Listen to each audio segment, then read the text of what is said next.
Picture this. You're scrolling through endless videos trying to find something to help you drift off to sleep, and somehow you stumble across Family Guy lore. Sounds weird, right? But here's the thing that might surprise you. The chaotic world of the Griffin family actually contains some of the most bizarrely comforting storytelling patterns that work perfectly as background noise for sleep. Tonight, we're diving deep into the unexpected rabbit hole of Family Guy's hidden mythology, character backstories, and running gags that have been quietly building for over 2 decades. Trust me, by the end of this exploration, you'll understand why this animated chaos makes for surprisingly perfect sleep content. Let's start with something that might blow your mind. Family Guy isn't just random jokes thrown together. There's actually a complex web of continuity that runs through the entire series, creating this weird sense of familiarity that your brain craves when winding down. Think about it. Every episode follows certain predictable patterns. Peter does something stupid. Lois gets frustrated. Stewie plots world domination. Brian gets philosophical. Chris says something innocent yet profound, and Meg gets ignored. These patterns become almost meditative when you're not actively watching but just listening. The Griffin house itself has become this iconic location that feels more real than most TV homes. You know exactly where everything is. The living room with that brown couch facing the TV. The kitchen where most family arguments happen. Peter and Lois's bedroom where countless cutaway gags have originated. Stewie's room with all his advanced technology that somehow nobody questions.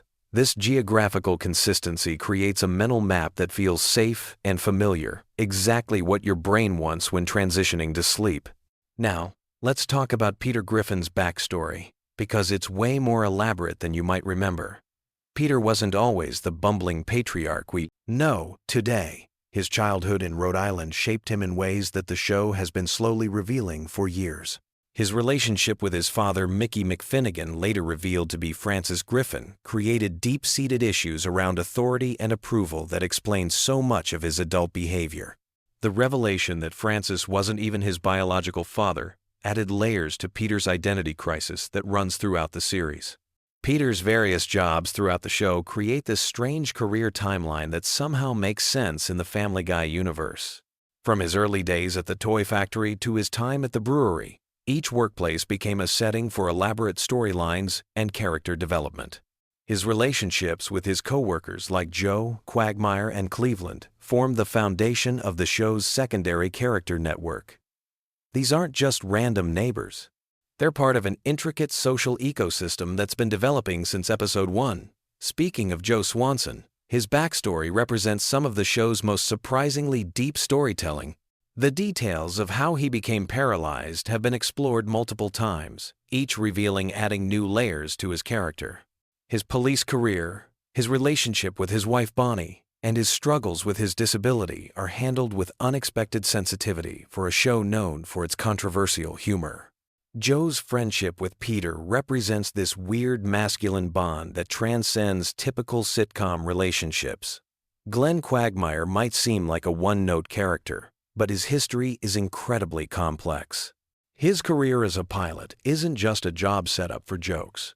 It's connected to his adventurous personality, his worldliness, and his complex relationship with commitment. The episodes exploring his relationship with his father, his various romantic entanglements, and his twisted psychology reveal a character struggling with deeper issues beneath the surface humor. His rivalry with Brian creates ongoing tension that drives multiple episode plots. Cleveland Brown's departure and return to the show created this weird narrative gap that the writers have handled in interesting ways. His move to Stoolbend and eventual return to Quahog wasn't just a business decision. It was woven into the show's mythology in ways that acknowledge the real-world circumstances while maintaining fictional continuity. His relationship with his new wife Donna and his blended family created storylines that explored themes of second chances and family dynamics. Brian Griffin represents perhaps the show's most complex character development. He's not just a talking dog, he's a struggling writer, a recovering alcoholic, a liberal intellectual, and Peter's best friend, all wrapped into one character. His various romantic relationships, from his puppy love crushes to his serious adult relationships, have been explored with surprising depth. His death and resurrection created one of the show's most emotionally impactful storylines, proving that viewers had formed genuine emotional attachments to these characters. Brian's literary aspirations connect to larger themes about artistic struggle and unfulfilled potential that run throughout the series. His unfinished novel, his various writing projects, and his intellectual pretensions create this ongoing character arc about creativity and disappointment. His relationship with Stewie represents one of television's most unique friendships, transcending the typical pet-owner dynamic to become something genuinely touching. Stewie Griffin's evolution from world-conquering villain to sexually confused genius baby represents one of the most significant character developments in animation history. His early episodes focused on elaborate schemes to kill Lois and take over the world. Gradually, the show revealed deeper layers to his personality, exploring his relationships, his sexuality, and his genuine affection for his family, despite his sinister exterior. The time travel episodes featuring Stewie and Brian created an entire subplot mythology that spans multiple seasons. Their adventures through different time periods aren't just random comedy sketches. They're connected stories that explore themes of friendship, consequence, and the nature of reality itself. These episodes often contain the show's most sophisticated storytelling and emotional moments. Lois Griffin's background as a member of the wealthy Pewterschmidt family adds class dynamics to the show that create ongoing storylines. Her relationship with her parents, particularly her disapproving father Carter, creates tension that drives multiple episode plots. Her past as a fighter pilot, her various career attempts, and her struggles with being married to Peter add complexity to what could have been a simple housewife character. The Pewterschmidt family wealth creates opportunities for episodes exploring economic disparity, social climbing, and family expectations. Lois's siblings and their various successes highlight Peter's failures, while also exploring themes about different paths to happiness and fulfillment. These family dynamics feel surprisingly realistic for a cartoon family. Chris Griffin might seem like the least developed Griffin family member, but his character has subtle depths that emerge over time.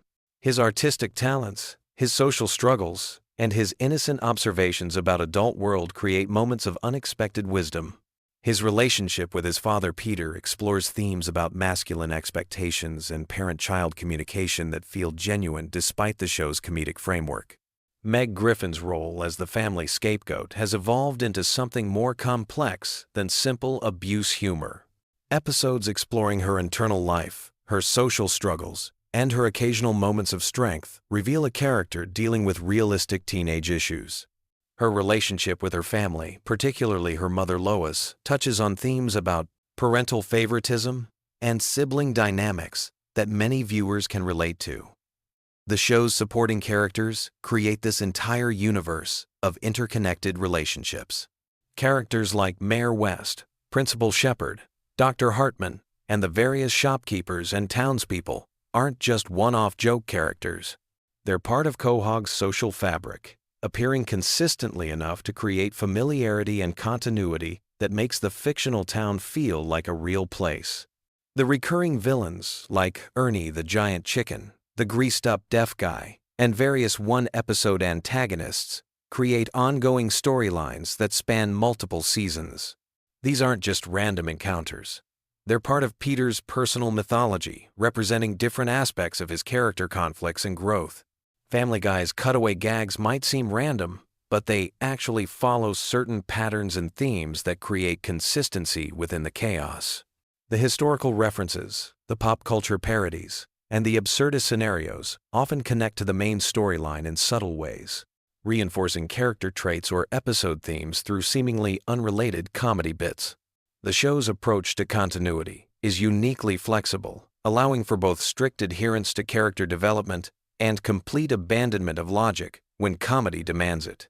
This creates a viewing experience that feels both familiar and unpredictable, perfect for background listening where you can drift in and out without losing track of what's happening. The musical elements of Family Guy, from Conway Twitty appearances to elaborate song numbers, create rhythm and pacing that works well for sleep content. These musical interludes provide natural breaks in dialogue while maintaining the show's energy and entertainment value. The familiar melodies and recurring musical themes create audio comfort that helps with relaxation. The voice acting consistency across hundreds of episodes creates character familiarity that transcends individual storylines. Seth MacFarlane's multiple character voices, along with the consistent supporting cast, create audio comfort that works particularly well when you're not actively watching. These familiar voices become almost like friendly companions as you drift off to sleep. The show's treatment of holidays and special occasions has created annual traditions within the Family Guy universe.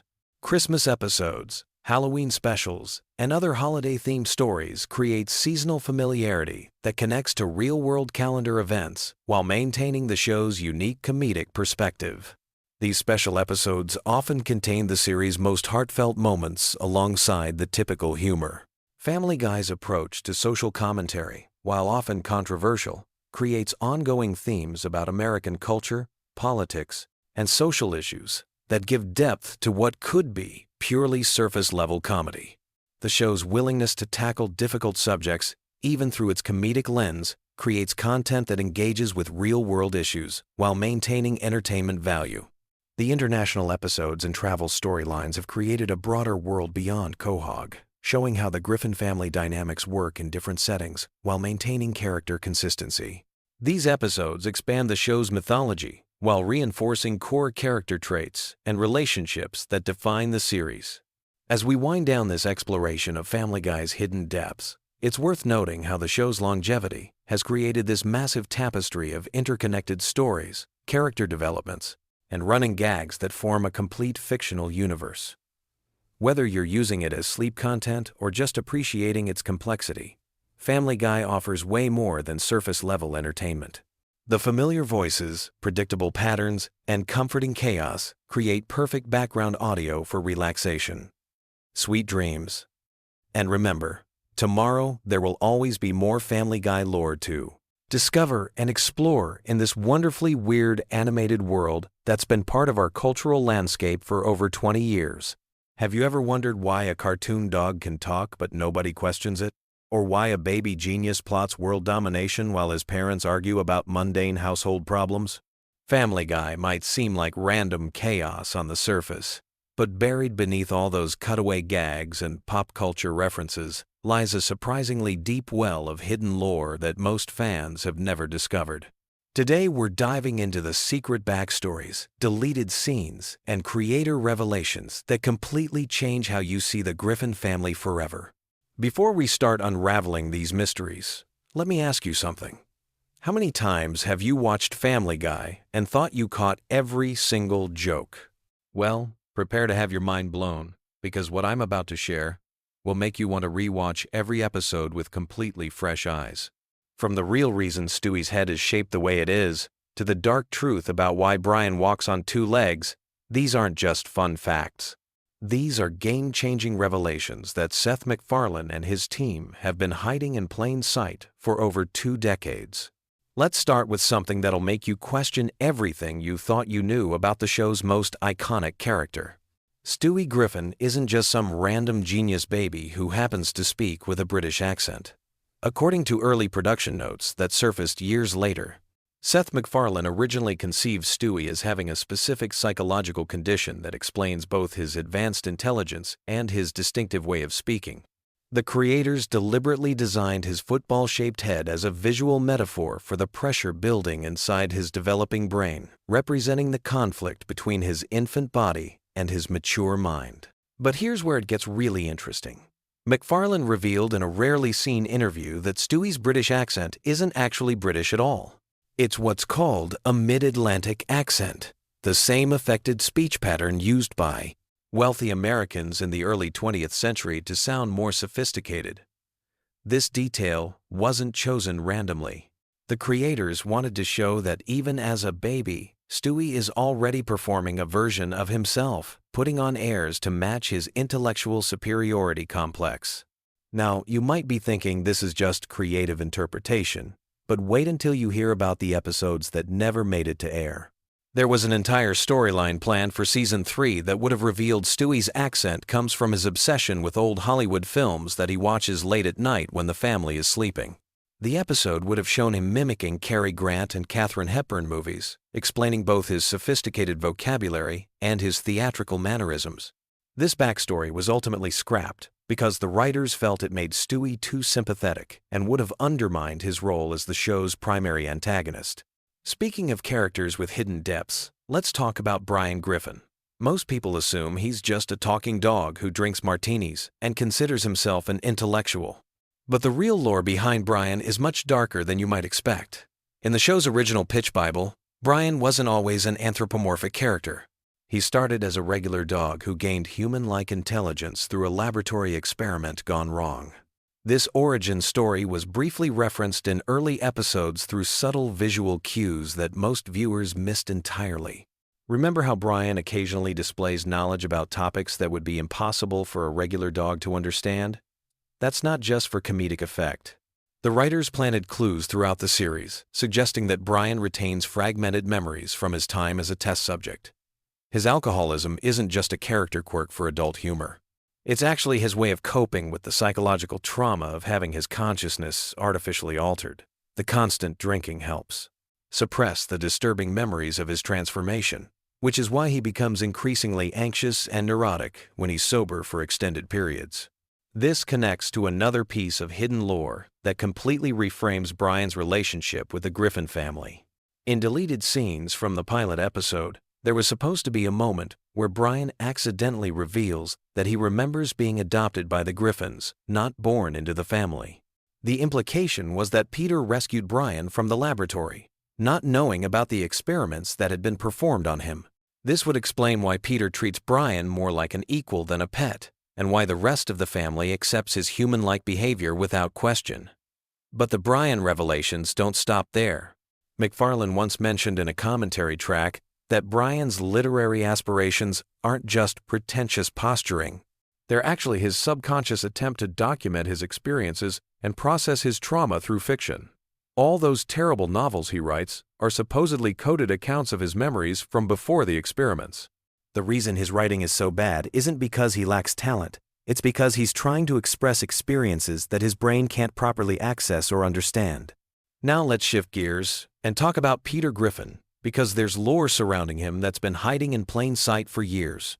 You know how Peter has all these random jobs throughout the series and somehow always ends up in bizarre situations that no normal person would survive? There's actually a consistent explanation for this that the writers have been building since season 1. Peter isn't just lucky or cartoonishly resilient. According to production notes, he's supposed to represent the concept of the American dream taken to its most absurd extreme.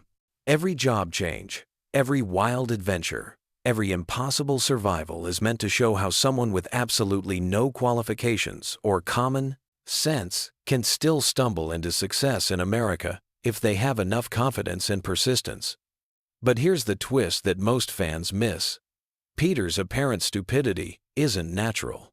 It's a learned behavior that he developed as a defense mechanism against the crushing reality of adult responsibility. This theory is supported by episodes where Peter demonstrates surprising competence in specific situations, usually when his family is genuinely threatened. The writers intentionally show glimpses of a more capable Peter to suggest that his buffoonery is partially an act. He plays dumb because it allows him to avoid dealing with complex emotional situations and lets him shirk responsibility for his actions.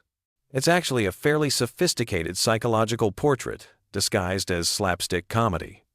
The most mind-blowing piece of Peter lore involves his relationship with his father, Francis. In cutscenes from several episodes, there were supposed to be flashbacks showing that Peter's fear of authority and his rebellious nature stem from having an abusive father who constantly belittled his intelligence. Peter's current behavior is his way of rebelling against Francis even after his death, choosing to embrace stupidity as a form of posthumous defiance. This adds a tragic dimension to Peter's character that completely changes how you interpret his most outrageous moments. Let's move on to Lois, because her hidden backstory might be the most shocking of all. Most viewers see Lois as the long-suffering wife who somehow puts up with Peter's antics while trying to hold the family together. But there's lore suggesting that Lois is actually the most psychologically complex character in the entire show. Her wealthy background isn't just a plot device for occasional storylines about her family's money. It's the key to understanding her entire personality and motivation structure. According to early character development documents, Lois deliberately chose to marry Peter precisely because he was the opposite of everything her upper-class family expected from her. Her attraction to Peter wasn't romantic love in the traditional sense. It was her way of rebelling against the suffocating expectations of her privileged upbringing. This explains why she stays with Peter despite his obvious flaws and why she occasionally enables his worst behavior instead of putting her foot down. But here's where it gets really interesting. Lois's musical talents and her occasional displays of impressive competence aren't random character traits. They're remnants of the extensive education and training she received growing up in a wealthy family. The piano playing, the singing, the moments where she demonstrates sophisticated knowledge about art or culture, these are all parts of her original identity that she's trying to suppress in favor of her chosen role as a middle-class housewife. There was supposed to be an entire episode arc exploring Lois's internal conflict between her natural capabilities and her chosen lifestyle. The storyline would have revealed that she sometimes resents Peter not because he's difficult to live with, but because staying with him requires her to constantly diminish herself to avoid making him feel inadequate. This dynamic would have added incredible depth to their relationship and explained why their marriage has such a volatile quality. The Lois lore gets even deeper when you consider her relationship with her children. Her overprotectiveness of Meg isn't just maternal instinct. It's actually Lois projecting her own fears about conformity and social acceptance onto her daughter. Lois sees Meg struggling with the same issues she faced growing up, trying to fit in while dealing with family dynamics that set her apart from her peers. The reason Lois sometimes fails to defend Meg effectively is because she's reliving her own teenage trauma through her daughter's experiences. Now we need to talk about Meg, because there's lore surrounding her character that's both heartbreaking and brilliant. Everyone knows that Meg serves as the family scapegoat, constantly bullied and ignored by everyone around her. But according to Seth MacFarlane's original vision, Meg's role in the family isn't accidental. She's deliberately positioned as the emotional lightning rod that keeps the rest of the family functional. In early scripts, there were scenes showing that Meg is actually aware of her role as the family punching bag and has made a conscious decision to accept it because she understands that her family needs someone to blame for their problems. This makes Meg arguably the most mature and self-sacrificing member of the Griffin family, which completely reframes every joke made at her expense. The writers planted subtle clues throughout the series, suggesting that Meg has incredible inner strength and resilience that she hides from everyone around her. Her moments of competence and insight are deliberately rare because she's learned that showing her true capabilities threatens the family's emotional equilibrium. When Meg does stand up for herself, it usually creates chaos that ultimately gets resolved by her returning to her scapegoat role. There's also lore suggesting that Meg's unpopularity at school isn't entirely natural. Some episodes hint that she's unconsciously sabotaging her own social relationships because she's terrified of abandoning her family role. If Meg became popular and confident, she'd have to confront the fact that her family's treatment of her is abusive rather than merely unfortunate. It's easier for her to believe that she deserves the treatment she receives than to acknowledge that her family is fundamentally dysfunctional. The most devastating piece of Meg lore comes from deleted scenes, showing her keeping a secret journal where she documents all the cruel things her family says and does to her.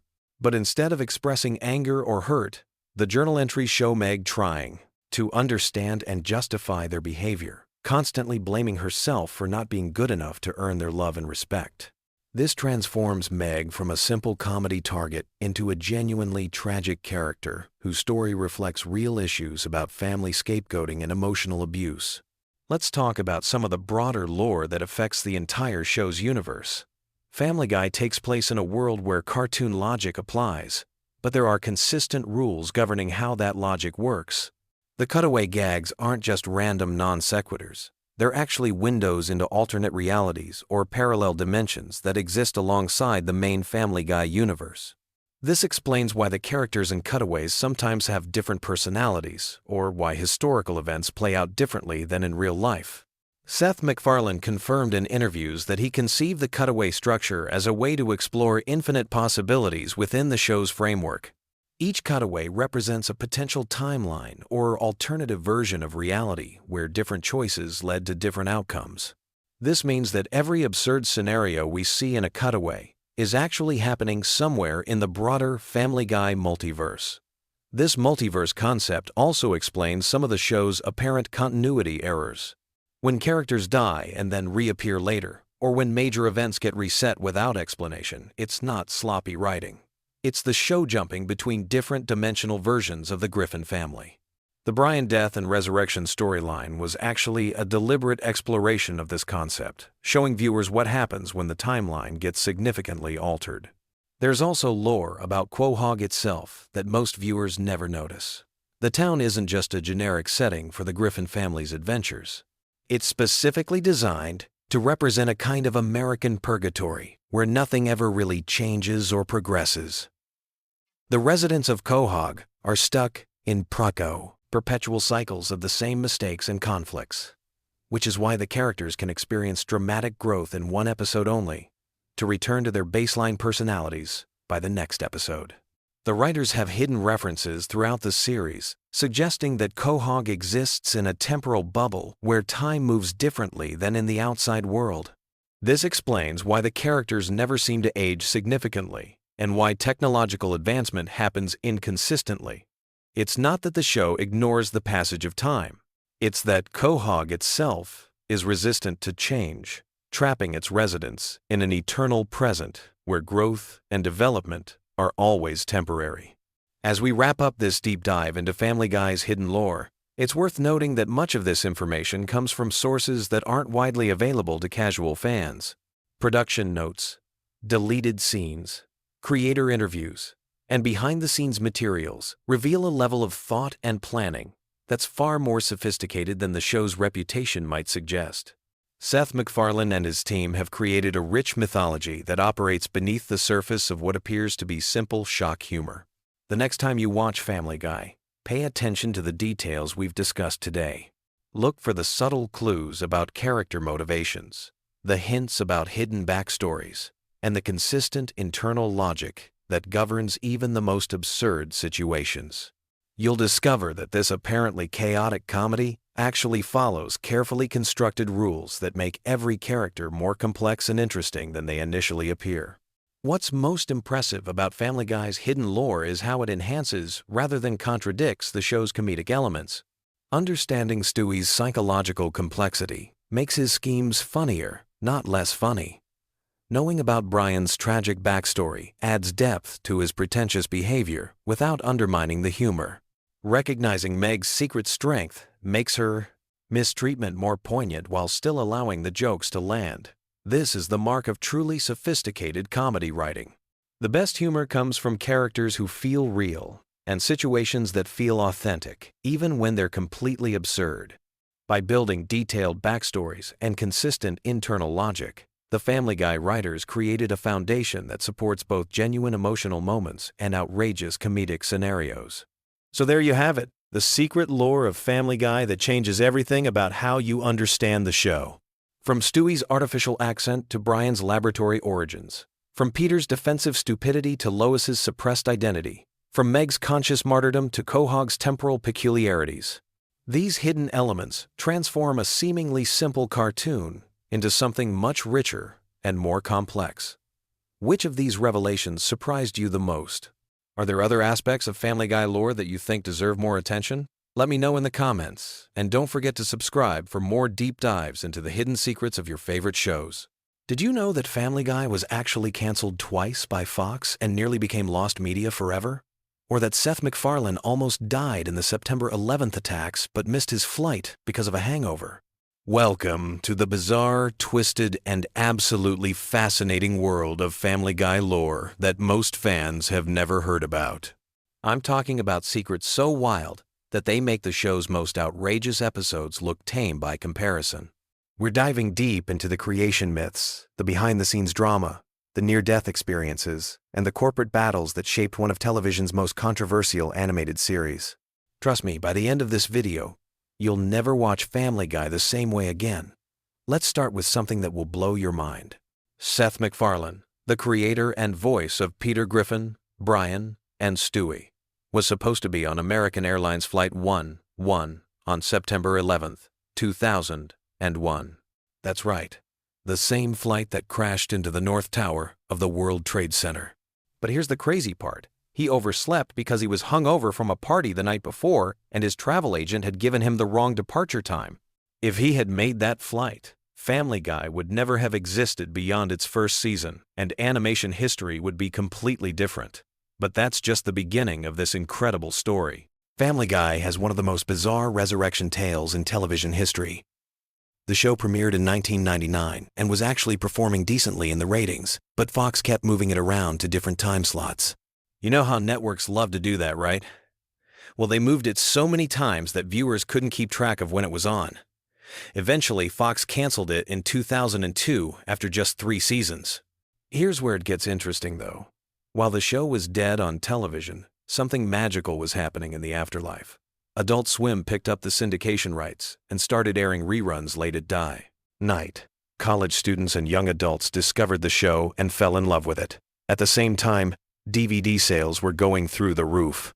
The first season DVD became one of the best-selling TV show DVDs of all time, and suddenly Fox realized they had made a massive mistake. So in 2005, Fox did something almost unprecedented in television history. They brought back a canceled show based purely on DVD sales and cable reruns. Family Guy became the first show ever to be revived solely because of its success in syndication and home video. It was like watching a TV show literally rise from the dead. But the resurrection story gets even weirder. When Fox brought the show back, they didn't just order a few episodes to test the waters. They ordered 53 new episodes right off the bat. That's an enormous vote of confidence for a show that had already been canceled once. Seth MacFarlane suddenly went from unemployed animator to one of the most powerful people in Hollywood practically overnight. Now let's talk about the creative origins of the show, because they're absolutely fascinating. Seth MacFarlane created Family Guy when he was just 24 years old, fresh out of the Rhode Island School of Design. But here's what most people don't know. The show was originally pitched as a much more traditional family sitcom.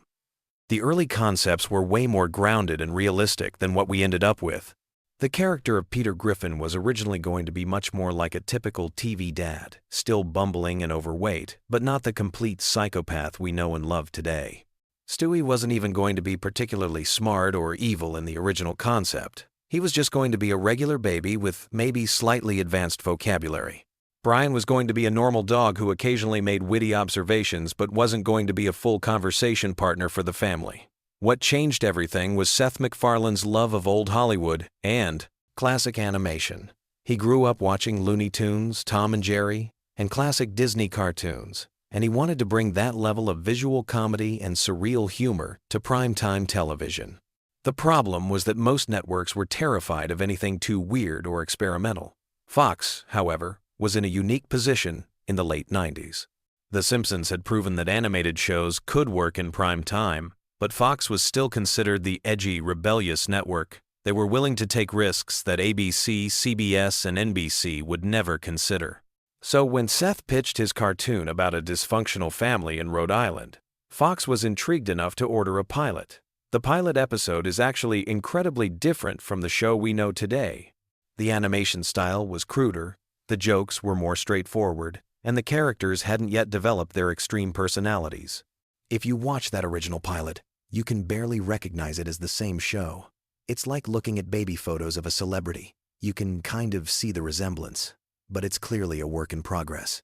One of the most fascinating aspects of Family Guy's development is how the characters evolved over time.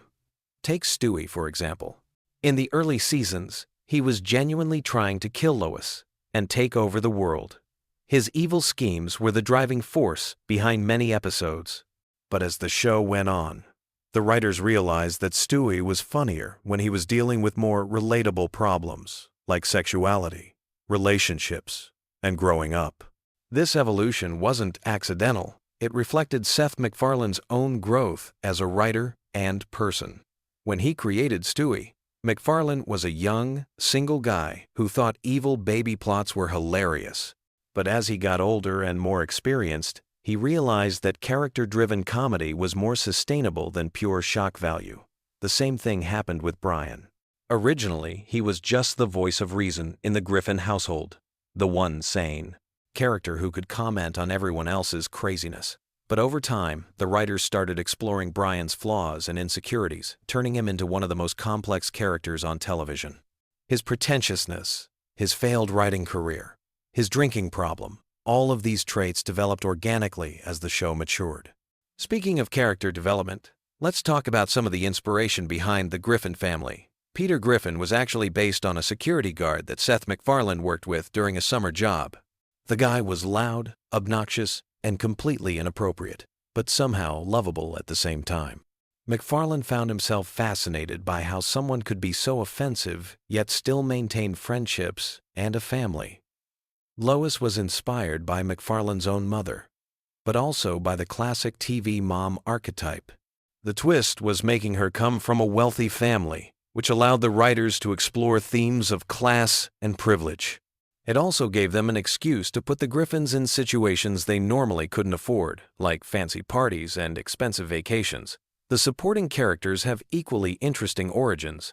Glenn Quagmire was originally supposed to be a minor character who appeared in maybe 1 or 2 episodes, but Seth MacFarlane's voice performance was so distinctive and memorable that the writers kept bringing him back. The giggity giggity catchphrase wasn't even scripted. MacFarlane improvised it during recording, and everyone thought it was so funny that they made it Quagmire's signature sound. Cleveland Brown started as a simple background character, but MacFarlane realized that having a calm, reasonable neighbor made Peter's craziness even funnier by contrast. The character became so popular that he eventually got his own spin-off show, though that's a whole other story of corporate politics and creative struggles.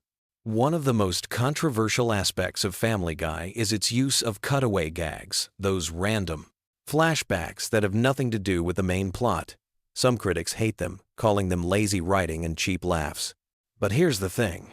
Those cutaways were actually inspired by some of the most sophisticated comedy ever created.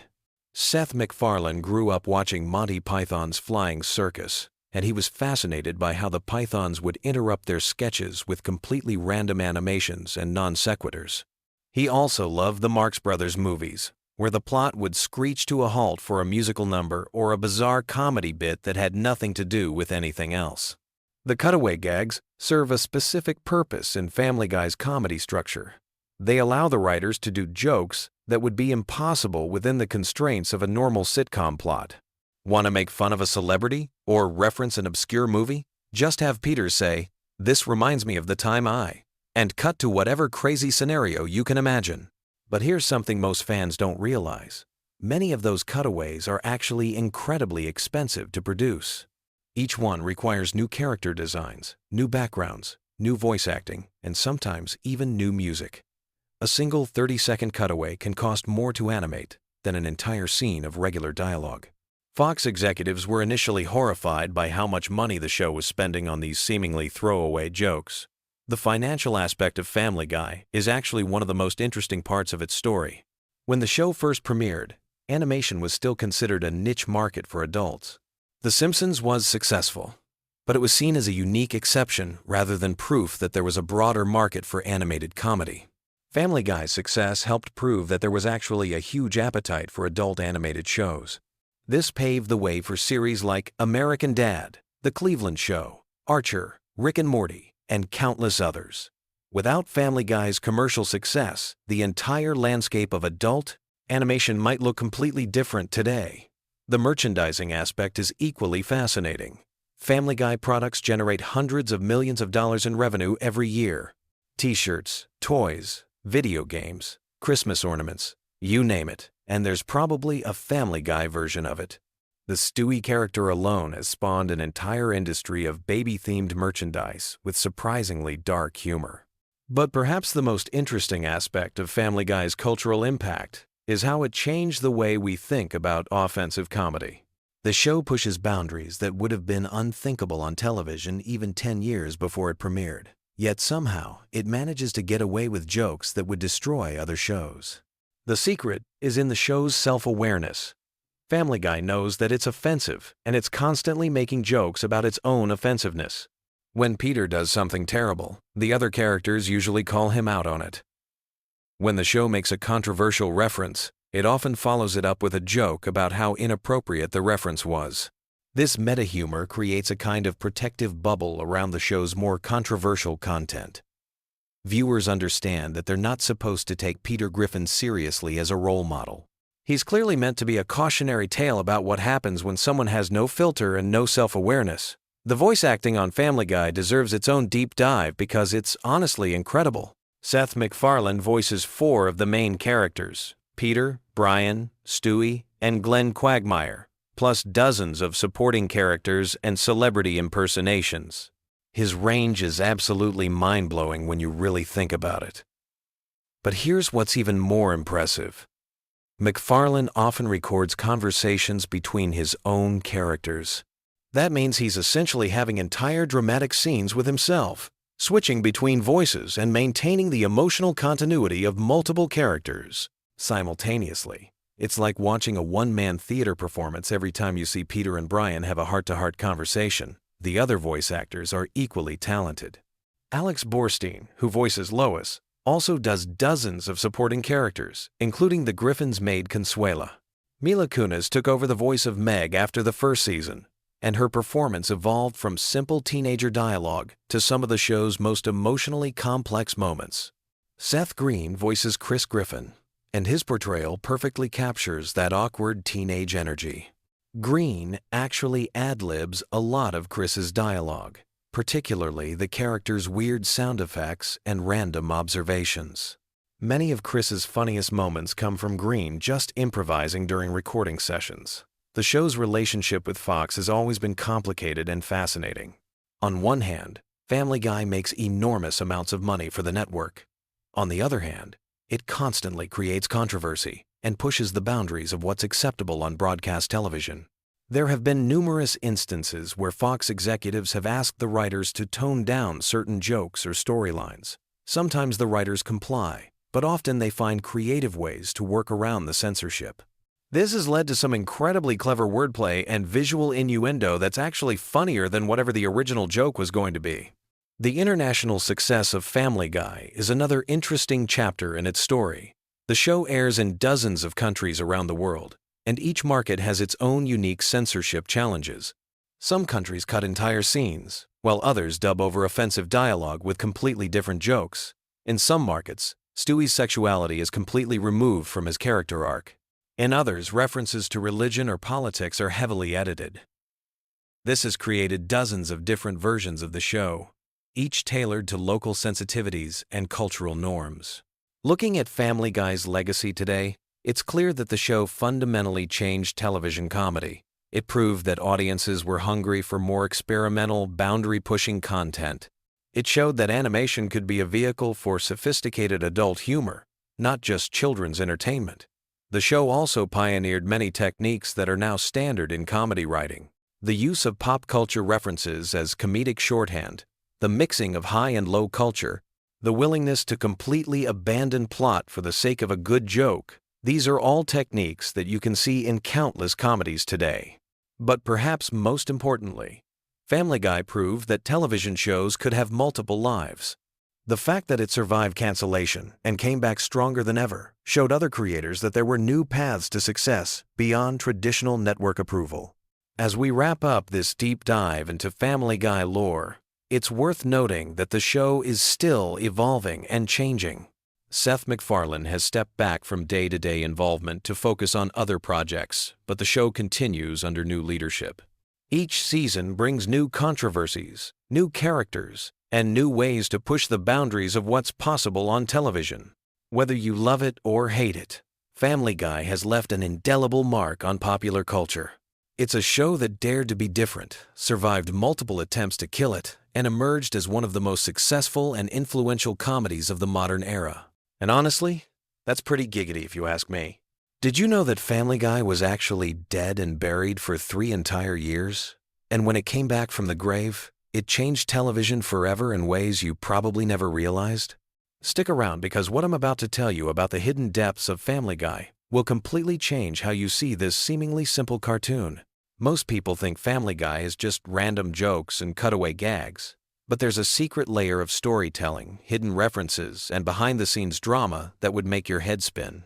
From secret government conspiracies to real-world tragedies that shaped entire episodes, this show has more dark secrets than you might imagine. Let's start with something that sounds like a conspiracy theory, but is absolutely true.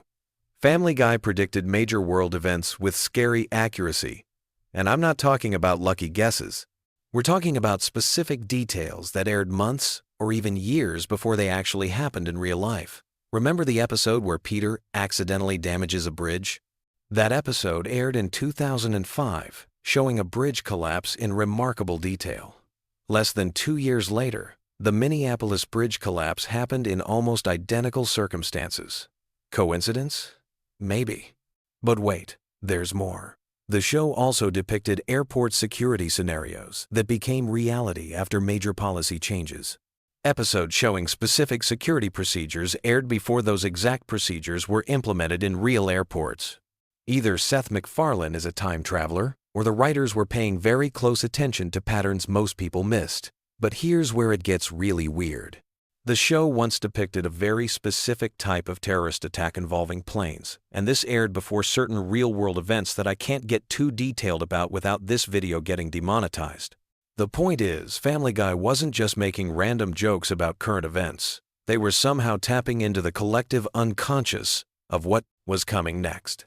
Now let's talk about the show's death and resurrection, because this story is wilder than any episode plot. Family Guy was canceled in 2002 after just 3 seasons.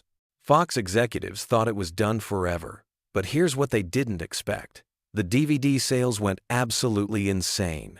People were buying Family Guy DVDs like crazy, and more importantly, Adult Swim started running reruns that pulled in massive ratings. Fox realized they had made a huge mistake.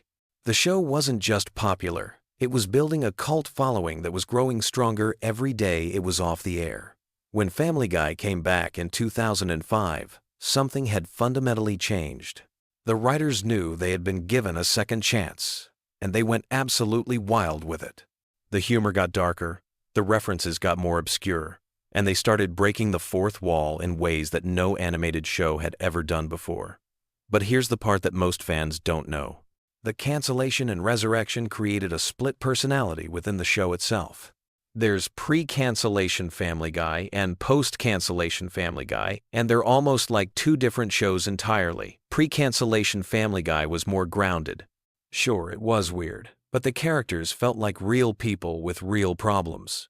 Post-cancellation Family Guy became something else entirely. It became a commentary on television itself. A show that was constantly aware it was a show. This shift created what television historians now call the meta-revolution. Family Guy showed other animated shows that you could break every rule, reference your own existence, and make fun of the very network that pays you and still be successful. South Park, Rick and Morty, and countless other shows followed this blueprint. Speaking of breaking rules, let's talk about the episodes that almost didn't make it to air. There's a whole vault of Family Guy content that was deemed too controversial, too dark, or too legally problematic to broadcast. Some of these episodes have become legendary among fans who have never seen them.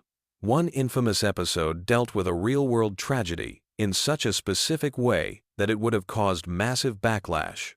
The episode was fully animated, voiced, and scored, but it was pulled at the last minute. Only a handful of people have ever seen it, and they're bound by non-disclosure agreements. Another banned episode featured a storyline that involved real political figures in scenarios that would have caused international incidents. The legal department shut it down so hard that even mentioning specific details could result in lawsuits. But here's what's fascinating about these banned episodes. They show just how far Seth MacFarlane and his team were willing to push boundaries. They weren't just making a cartoon. They were conducting social experiments to see what society would tolerate. This brings us to one of the most interesting aspects of Family Guy lore: the show's relationship with censorship and standards. Every episode that makes it to air represents hundreds of battles fought behind the scenes between the writers and network executives. The writers developed an elaborate system for getting controversial content past the censors. They would intentionally include material they knew would be rejected, so that when they fought to keep the stuff they really wanted, it would seem reasonable by comparison. It's psychological warfare disguised as comedy writing. This strategy worked so well that other shows started copying it. The Family Guy approach to dealing with censorship became the industry standard for pushing boundaries on television. Now let's dive into the character origins, because the backstories of these characters are way darker and more complex than you'd expect from a comedy show. Peter Griffin wasn't always the lovable idiot we know today. In early concept art and scripts, he was genuinely disturbing, almost psychopathic in his behavior. The writers had to gradually soften Peter's character because test audiences found him genuinely unlikable. But traces of that original darker Peter still show up in certain episodes, creating this weird cognitive dissonance where you're laughing at someone who, if you really think about it, should probably be in prison. Stewie's character evolution is even more interesting. He was originally conceived as a pure villain, a baby bent on world domination with no redeeming qualities. But as the show progressed, the writers started exploring what would make a baby want to destroy everything, and they discovered something profound about childhood trauma and family dynamics. The gradual softening of Stewie from villain to complex character represents one of the most sophisticated character development arcs in television comedy. But it happened so slowly that most viewers didn't even notice it was happening. Brian's character might be the most tragic of all. He represents the writer's own struggles with depression, alcoholism, and the feeling of being trapped in a life that doesn't match your dreams. Every time Brian has an existential crisis, it's the writers working through their own psychological issues on screen. This is why Brian's temporary death hit fans so hard. It wasn't just killing off a character, it was the writers symbolically killing off the part of themselves that they saw in Brian. When they brought him back, it represented their own decision to keep fighting through depression and creative frustration. The show's relationship with its own success is another layer of complexity that most fans miss.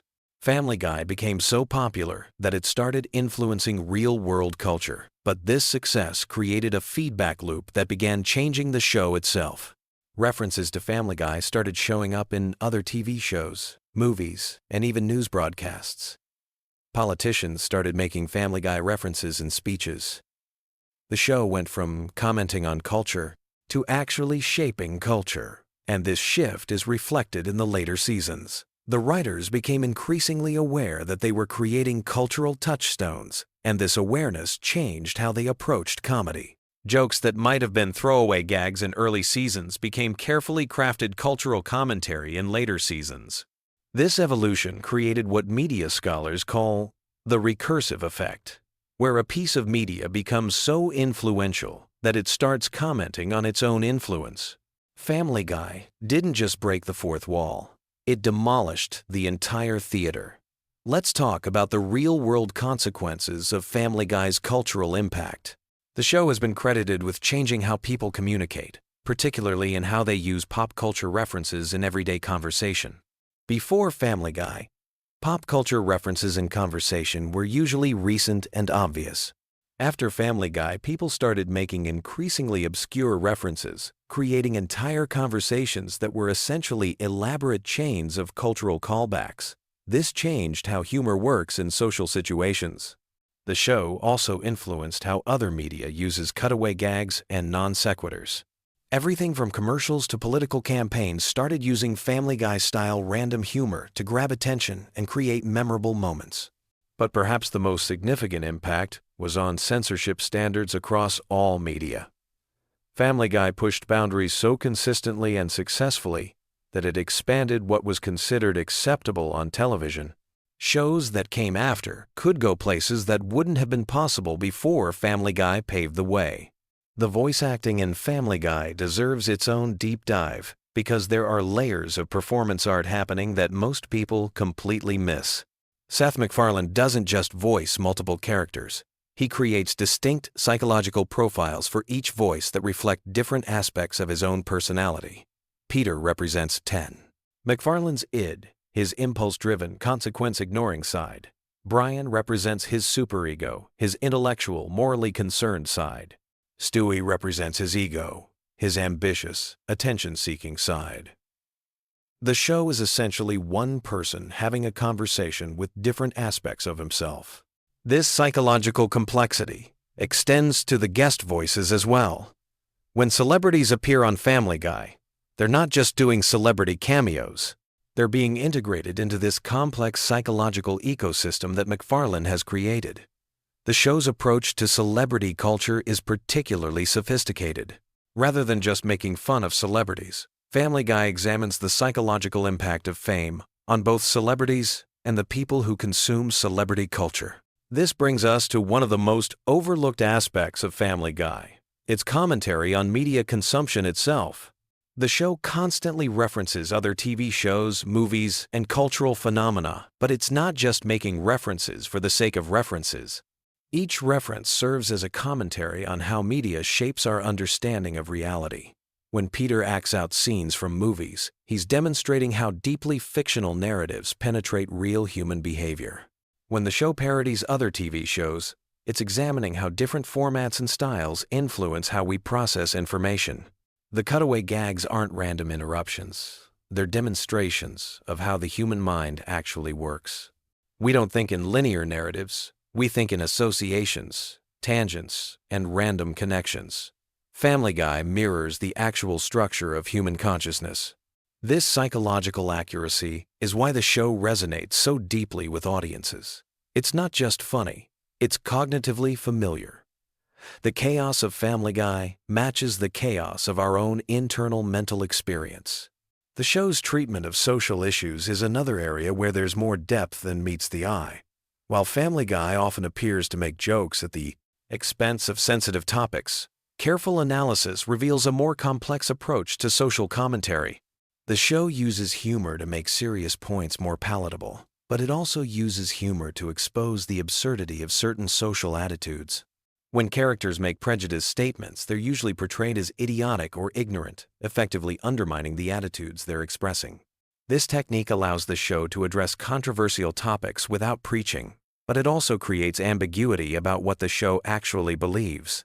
This ambiguity is intentional, forcing viewers to think critically about the issues being presented rather than passively accepting predetermined conclusions.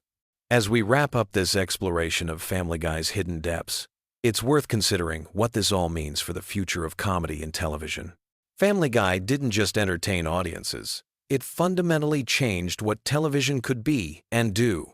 The show proved that audiences were hungry for more complex, self-aware entertainment that challenged traditional narrative structures. It demonstrated that comedy could be a vehicle for serious psychological and social exploration without losing its entertainment value. Most importantly, Family Guy showed that taking creative risks, even when they result in cancellation, can ultimately lead to greater success than playing it safe. The show's death and resurrection became a template for how creative properties can find new life through changing audience behaviors and consumption patterns. So the next time you watch Family Guy, remember that you're not just watching a cartoon about a dysfunctional family. You're watching a sophisticated piece of media art that changed television forever, influenced how we communicate with each other, and continues to push boundaries in ways that most viewers never fully appreciate. The real genius of Family Guy isn't in any single joke or episode. It's in how it managed to hide all this complexity behind what appears to be simple, silly humor. That's the ultimate magic trick, and it's still working after all these years. Have you ever wondered what makes Family Guy the perfect show to fall asleep to? Tonight, we're diving deep into the wonderfully weird world of Quahog to uncover some fascinating facts that might just help you understand why millions of people drift off to this animated chaos every single night. But first, let me ask you something. What if I told you that the baby genius who plots world domination actually has one of the most tragic character arcs in television history? Or that there's a scientific reason why Peter Griffin's voice might be the ultimate sleep aid? Stick around, because by the end of this video, you'll never look at your bedtime Family Guy marathon the same way again. Let's start with something that'll blow your mind. Stewie Griffin, that diabolical infant with the posh British accent, wasn't always the character we know today. In the original concept, he was supposed to be much darker and more sinister. The show's creator, Seth MacFarlane, initially envisioned him as a genuinely evil character whose plans would occasionally succeed. But here's the fascinating part that most fans don't realize. Stewie's entire personality is built on a foundation of insecurity and loneliness that makes him oddly relatable, especially during those late-night viewing sessions when you're feeling a bit isolated yourself. The genius baby's accent tells us everything we need to know about human psychology. In one of the show's most revealing moments, Stewie admits in therapy that his British accent is completely fake. He adopted it to sound smarter and more sophisticated than everyone around him. It's essentially vocal armor designed to protect his vulnerable core. This resonates with so many viewers because we all put on masks to hide our insecurities. When you're lying in bed at 3 in the morning, there's something comforting about a character who's also struggling with authenticity. But here's where it gets really interesting. The show deliberately keeps it ambiguous whether other characters can actually understand Stewie. Sometimes they respond to him. Sometimes they completely ignore his elaborate monologues about world domination. This creates a dreamlike quality that perfectly mirrors the state between waking and sleeping. Your brain doesn't have to work too hard to follow rigid logic because the show itself operates on dream logic. Speaking of dream logic, let's talk about the show's relationship with time and reality. Family Guy is famous for its cutaway gags that transport viewers to completely different scenarios mid-episode. One moment Peter is arguing with Lois about dinner. The next moment we're watching a historical flashback about Napoleon's bathroom habits. These rapid shifts in context actually mimic the way our minds work when we're falling asleep, jumping from thought to thought without linear connection. The show's approach to continuity is another sleep-inducing factor. Characters die and come back to life, major events get completely forgotten by the next episode, and the family somehow never ages despite running for over 2 decades. This lack of consequences creates a safe space for your mind. You don't need to worry about emotional investment or following complex storylines. It's mental comfort food. Now let's examine the voice acting, because this is where the science gets really interesting. Seth MacFarlane voices multiple main characters, including Peter, Brian, and Stewie. The consistency of hearing the same vocal patterns creates a subconscious sense of familiarity and safety. Peter's voice in particular has a rhythmic, almost hypnotic quality that many sleep specialists would recognize as naturally soothing. The slight nasal tone and steady pacing can actually help regulate breathing patterns. Brian Griffin represents something unique in the Family Guy universe. As the talking dog who serves as the show's voice of reason, he often delivers philosophical observations and cultural commentary. But here's what makes him perfect for sleep viewing. His conversations with Stewie frequently dive into existential topics without becoming too heavy or anxiety-provoking. They discuss the meaning of life, mortality, and purpose in ways that feel profound but never overwhelming. It's like having a gentle philosophical discussion as you drift off to sleep. The show's approach to controversial topics is surprisingly sophisticated when you analyze it from a sleep psychology perspective. While Family Guy is known for pushing boundaries, it does so in such an over-the-top way that it becomes almost cartoonish rather than genuinely disturbing. This allows viewers to process difficult subjects without the emotional intensity that would keep them awake. It's social commentary wrapped in enough absurdity to feel safe. Let's dive into the Griffin family dynamics, because they reveal something fascinating about comfort viewing. Despite all their dysfunction, the family always comes back together by the end of each episode. Peter might do something incredibly stupid. Lois might lose her temper. Meg might face another humiliation, but they remain a unit. This predictable structure provides emotional security. No matter how chaotic things get, you know everything will essentially reset by the next episode. The show's treatment of Meg Griffin deserves special attention. As the perpetually misunderstood teenager who faces constant rejection and ridicule, she represents the part of ourselves we're most insecure about. But the show's portrayal of her suffering is so exaggerated that it becomes therapeutic rather than depressing. It's like having your own adolescent anxieties reflected back to you in such an extreme way that they lose their power to hurt you. Chris Griffin, the dim-witted but kind-hearted son, provides another layer of comfort. His innocence and genuine sweetness create moments of unexpected warmth throughout the show, when everything else is cynical and sarcastic. Chris offers glimpses of pure, uncomplicated emotion. These moments work like pressure valves, releasing tension just when the cynicism might become overwhelming. The show's relationship with pop culture creates a unique viewing experience that's perfect for repeat watching. The references span decades, from obscure 70s television shows to current internet memes. This means different jokes land differently depending on your age, mood, and current knowledge base. You can watch the same episode multiple times and discover new layers, but the discovery process is gentle and rewarding rather than demanding. Family Guy's animation style contributes to its sleep-friendliness in subtle but important ways. The character designs are simple and rounded, avoiding sharp angles or jarring visual elements that might startle viewers. The color palette is warm and familiar, dominated by the cozy yellows and browns of the Griffin home. Even during action sequences or fantastical cutaways, the visual style remains consistent and non-threatening. The show's musical elements deserve recognition too. From Stewie and Brian's elaborate musical numbers to Peter's improvised songs, music is woven throughout the series in ways that create rhythm and flow. These musical interludes often serve as natural breaking points, giving your brain permission to zone out or drift away. The songs are catchy enough to be memorable, but rarely complex enough to demand active listening. One of the most brilliant aspects of Family Guy's sleep appeal is its relationship with repetition. The show has been running for so long that certain gags and character interactions have become ritualistic. Peter fighting the giant chicken, Stewie's elaborate revenge plots against Lois, Brian's pretentious literary aspirations. These recurring elements create a sense of familiarity that can be deeply comforting for regular viewers. The show's approach to violence is another key factor. While there's plenty of cartoon violence, it's always presented in such an unrealistic way that it never feels genuinely threatening. Characters get blown up, shot, crushed, and dismembered, only to appear completely fine in the next scene. This consequence-free violence allows viewers to experience excitement and tension without any lasting anxiety.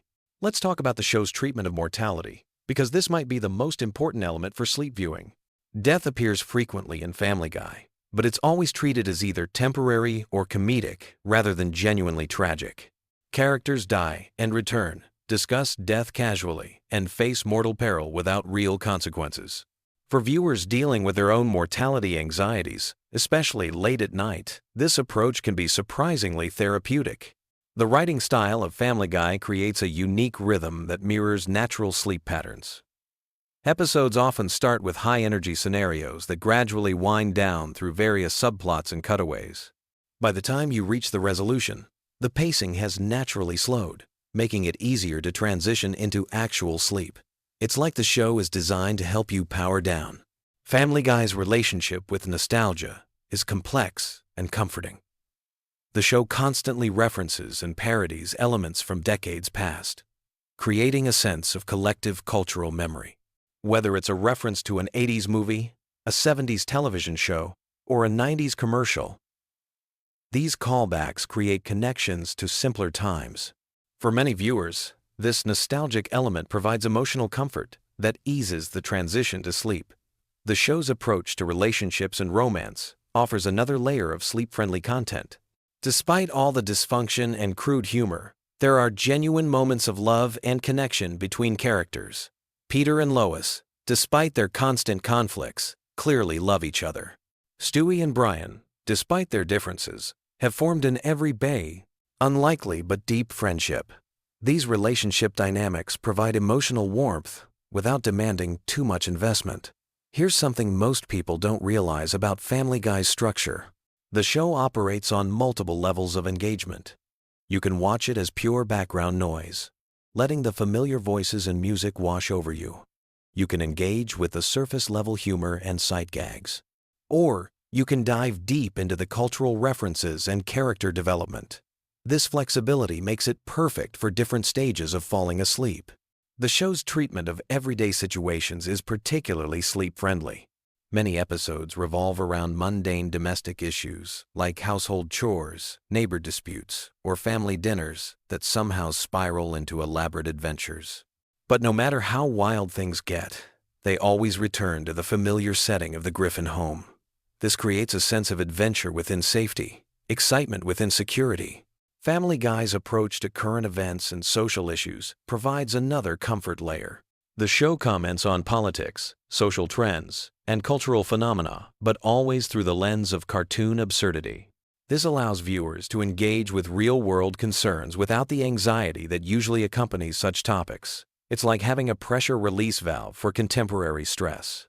The show's episodic nature means you never have to worry about missing crucial plot developments if you fall asleep mid-episode. While there are occasionally multi-part episodes or recurring storylines, the vast majority of episodes are self-contained. This removes the anxiety about keeping up with complex narratives and allows your mind to relax completely. As we wrap up this deep dive into why Family Guy has become the ultimate sleep companion for millions of viewers, remember that comfort viewing is a deeply personal experience.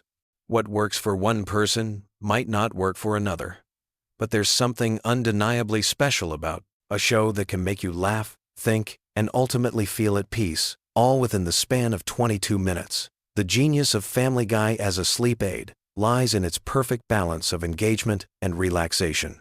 It's stimulating enough to occupy your conscious mind and prevent anxious thoughts from taking over, but familiar and comforting enough to allow your subconscious to begin the journey towards sleep. Whether you're drawn to Stewie's elaborate schemes, Peter's childlike wonder, or Brian's philosophical musings, there's something in this animated chaos for everyone. So the next time you find yourself reaching for that remote at bedtime, remember that you're not just choosing mindless entertainment. You're selecting a carefully crafted comfort blanket that's helped millions of people transition from the stresses of the day into peaceful rest.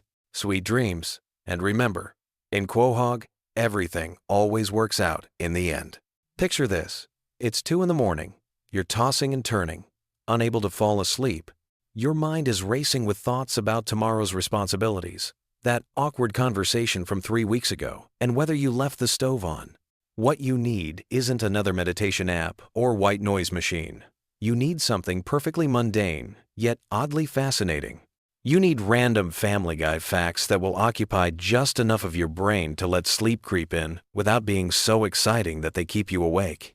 Tonight we're diving into the wonderfully weird world of Quahog, with facts so specific and delightfully pointless that they'll have you drifting off faster than Peter Griffin at a feminist poetry reading. Let's start with something that sounds completely made up but is absolutely real. The chicken fights between Peter Griffin and Ernie the Giant Chicken have collectively lasted over 20 minutes of screen time across all episodes. 20 minutes. That's longer than most sitcom episodes dedicate to their main plot. These epic battles began over something so ridiculously petty that it perfectly encapsulates the show's absurdist humor. An expired coupon.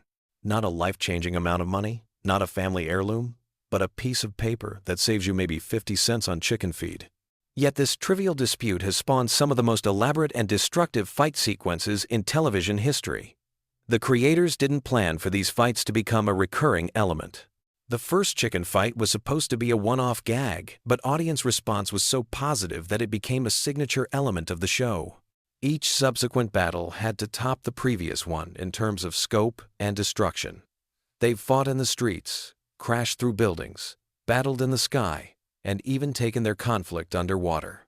The animators spend weeks choreographing these sequences, treating them with the same attention to detail that major studios reserve for blockbuster action films. Here's something that might surprise you about the show's production process. Every episode of Family Guy requires approximately 15,000 individual drawings. In the digital age, this seems almost quaint, but the show maintains a hand-drawn aesthetic that demands incredible attention to detail. Each character's movement, each facial expression, each background element starts as a pencil sketch. The animators have developed shortcuts and techniques over the years, but the fundamental process remains surprisingly labor-intensive. The voice actors record their lines before any animation begins, which means the animators have to match the drawings to the vocal performances rather than the other way around. This creates some interesting challenges. Seth MacFarlane voices multiple characters, and he often has conversations with himself during recording sessions. The sound engineers have become experts at seamlessly blending these multi-character performances, creating the illusion that Peter, Brian, and Stewie are actually in the same room talking to each other. Speaking of voices, here's a fact that demonstrates just how integral Seth MacFarlane is to the show's DNA. He voices 4 main characters, plus dozens of recurring characters and one-off personalities.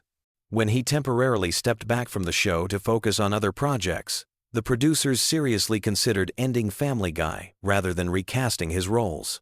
They eventually found ways to work around his reduced availability, but it highlighted how deeply connected the show is to MacFarlane's specific vocal talents and comedic sensibilities. The show's relationship with censorship has produced some genuinely bizarre situations over the years.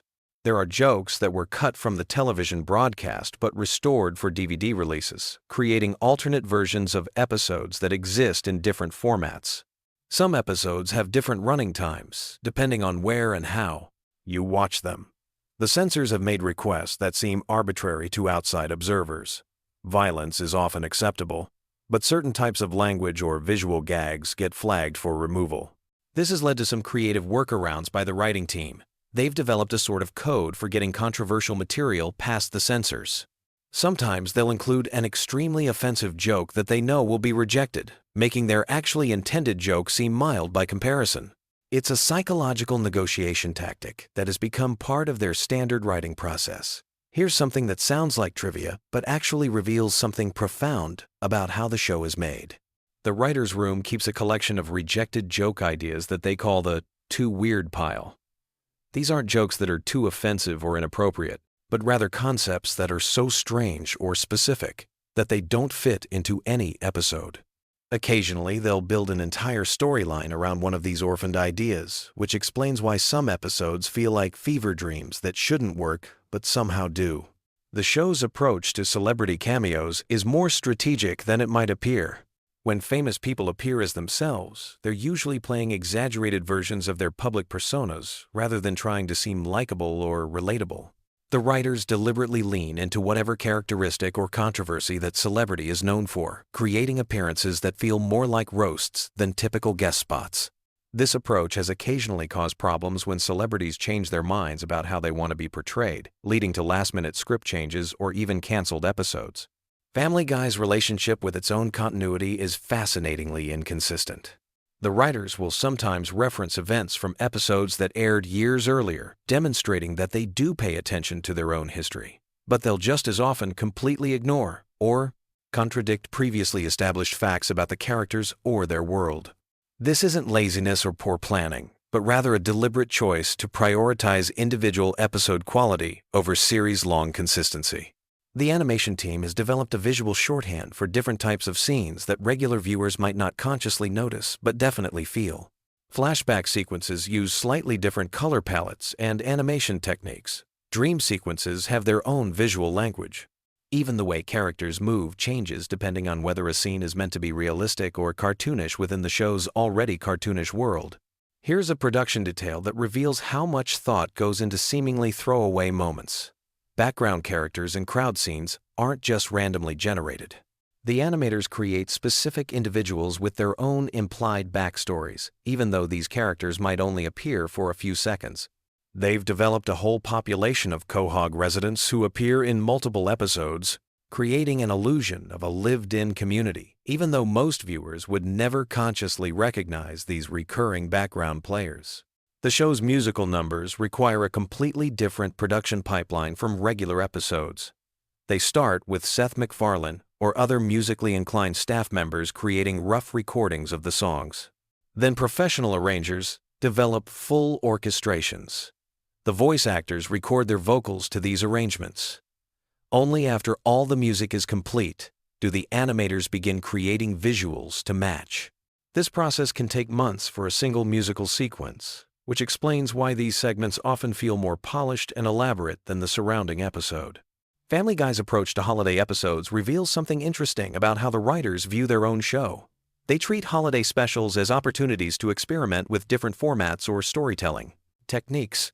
Rather than simply plugging their characters into traditional holiday scenarios, Christmas episodes might be musicals, Halloween episodes might be horror parodies, and so on.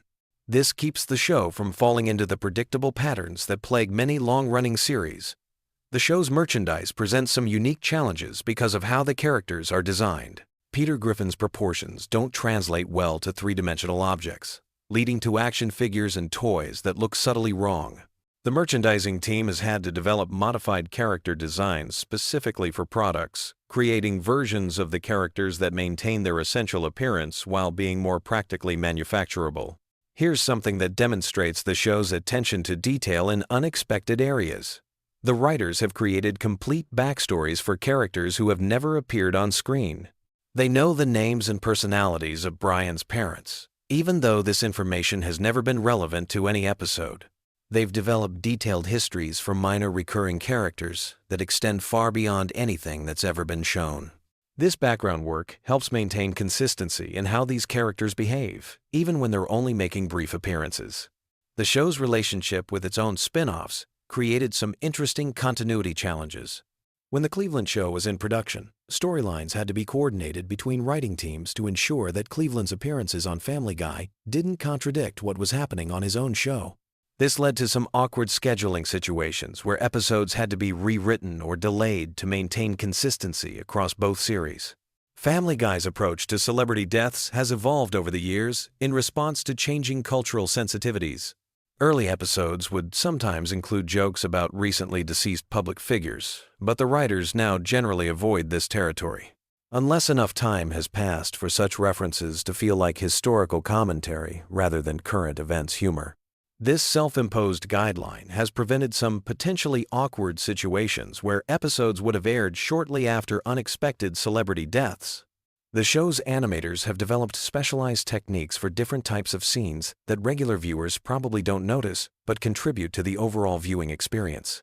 Fight scenes use different frame rates and animation principles than dialogue scenes. Fantasy sequences might employ completely different artistic styles. The animators treat each type of scene as requiring its own approach, making Family Guy more visually diverse than many people realize.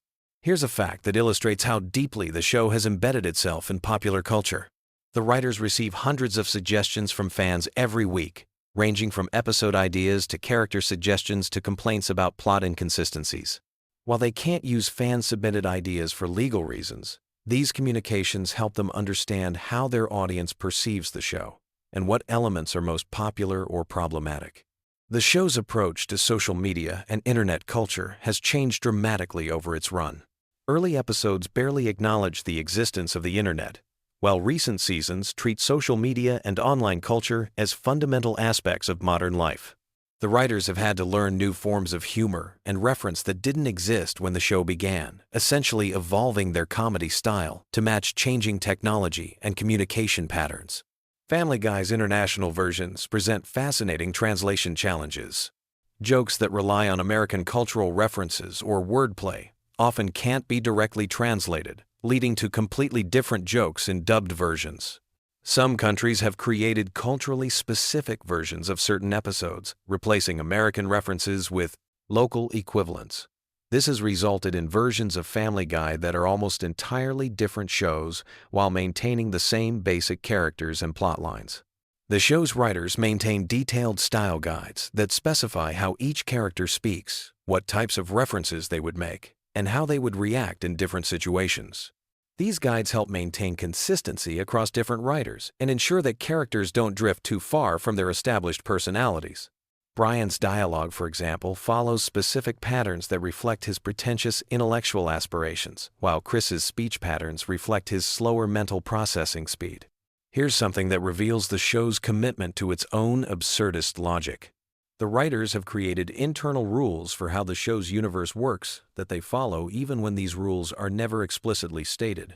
They know how long it takes to travel between different locations in Quahog, which characters know each other, and what each character's financial situation is like. This background consistency helps ground even the most ridiculous storylines in something resembling reality. The show's merchandise licensing deals have created some genuinely strange products over the years. There have been Family Guy-themed everything from breakfast cereals to car accessories to wedding decorations. The licensing team has to consider whether each potential product fits with the show's brand, leading to some philosophical discussions about what Family Guy represents as a cultural entity beyond just a television program. Family Guy's approach to controversial topics has become more sophisticated over the years, moving from simple shock value toward more nuanced satirical commentary. The writers now spend considerable time researching topics before writing about them, ensuring that their jokes come from a place of understanding rather than ignorance. This doesn't mean they avoid controversial subjects, but rather that they approach them with more intentionality. The show's animators have developed a visual signature that makes Family Guy immediately recognizable, even in brief clips or promotional materials. This involves not just character design but also choices about color palettes, camera angles, and motion principles. New animators joining the team have to learn these specific techniques to ensure visual consistency across different episodes and seasons. Here's a production detail that most viewers would never think about, but significantly impacts the viewing experience. The show's sound design team creates distinct audio signatures for different characters and locations. Peter's footsteps sound different from Brian's. The Griffin house has its own acoustic characteristics, and even the way doors close varies depending on the context. These subtle audio cues help create the illusion of a consistent physical world, even though everything is animated. As you drift off to sleep tonight, remember that somewhere in the world, animators are drawing the next batch of Family Guy episodes, voice actors are recording dialogue for situations that don't exist, and writers are debating whether jokes about topics you've never considered are funny enough to include in a television show. The machinery of entertainment continues turning even while you rest, creating the content that will occupy your mind during tomorrow night's journey toward sleep. Sweet dreams. And remember that in the grand scheme of things, we're all just characters in someone else's animated universe, trying to make sense of the absurd situations we find ourselves in. Hey there, night owls and Family Guy fanatics. If you're settling in for some sleep but your brain is still buzzing, you've clicked on the perfect video. Tonight we're diving deep into the wonderfully weird world of Quahog, with some absolutely wild Family Guy facts that'll either lull you to sleep or keep you awake, pondering the bizarre genius of Seth MacFarlane's creation. Picture this scenario. You're lying in bed, eyes getting heavy, but your mind keeps wandering. Maybe you're thinking about that awkward conversation you had at work, or wondering why you ate that entire bag of chips for dinner. Well, forget all that mundane stuff because we're about to embark on a journey through 20 years of Family Guy madness that's guaranteed to give your brain something much more entertaining to chew on. Let's start with something that might surprise you about the show's origins. When Seth MacFarlane first pitched Family Guy, he was just 24 years old and working at Hanna-Barbera. The network executives were so impressed with his 15-minute pilot that they ordered the series on the spot. But here's the kicker. MacFarlane had never actually run a television show before. He was essentially handed the keys to a multi-million-dollar production with zero experience as a showrunner. Talk about fake it till you make it. Speaking of MacFarlane, did you know he was supposed to be on one of the planes that hit the World Trade Center on September 11th? He had a ticket for American Airlines Flight 11, but overslept after a night of drinking and missed the flight by just 10 minutes. When he arrived at the airport and learned what had happened, he realized how close he'd come to never creating the Griffin family we know and love today. It's one of those sliding door moments that makes you think about how different pop culture would be if he'd caught that flight. Now let's talk about Brian Griffin, the family's intellectual dog who walks on two legs and drives a Prius. Brian's character was actually inspired by MacFarlane's own dog, also named Brian, who passed away in the early 2000s. The real Brian was a white Labrador retriever, and MacFarlane has said that losing him was one of the most difficult experiences of his life. When the show temporarily killed off cartoon Brian in 2013, the fan backlash was so intense that MacFarlane received death threats. People were legitimately angry about a fictional dog's death, which says something about how attached viewers had become to these animated characters. The temporary death of Brian actually serves as a perfect example of how deeply fans connect with Family Guy's characters, even though they're supposed to be parodies and caricatures. When Brian was hit by a car and replaced by a new dog named Vinny, voiced by Tony Sirico from The Sopranos, social media exploded with outrage. There were online petitions, angry tweets, and even real-world protests. The writers had planned to bring Brian back all along. It was meant to be a multi-episode arc exploring how the family would cope with loss, but the reaction was so overwhelmingly negative that they cut the storyline short and resurrected Brian after just 2 episodes. Here's something that might blow your mind about the show's production process. Each episode of Family Guy takes approximately 10 months to create, from start to finish. That means when you're watching a new episode that just aired, the writers were working on the initial script almost a year ago. This long production timeline sometimes creates weird situations where the show references current events that are no longer current by the time the episode airs, or misses major cultural moments entirely because they couldn't pivot quickly enough. The cutaway gags that Family Guy is famous for were actually born out of necessity rather than creative choice. In the early seasons, episodes would often run short, and the writers needed quick ways to fill time. These random flashbacks and non-sequitur scenes were easy to animate and didn't require complex storytelling or character development. What started as a time-filling technique became the show's signature storytelling device, copied by countless other animated series. Let's dive into some character-specific weirdness. Stewie Griffin's distinctive football-shaped head wasn't originally intended to be football-shaped at all. McFarlane has said that Stewie's head design was meant to evoke a more oval, egg-like shape that would make him look unnatural and slightly alien. The football comparison only came up after the character was already established, and now it's impossible to unsee.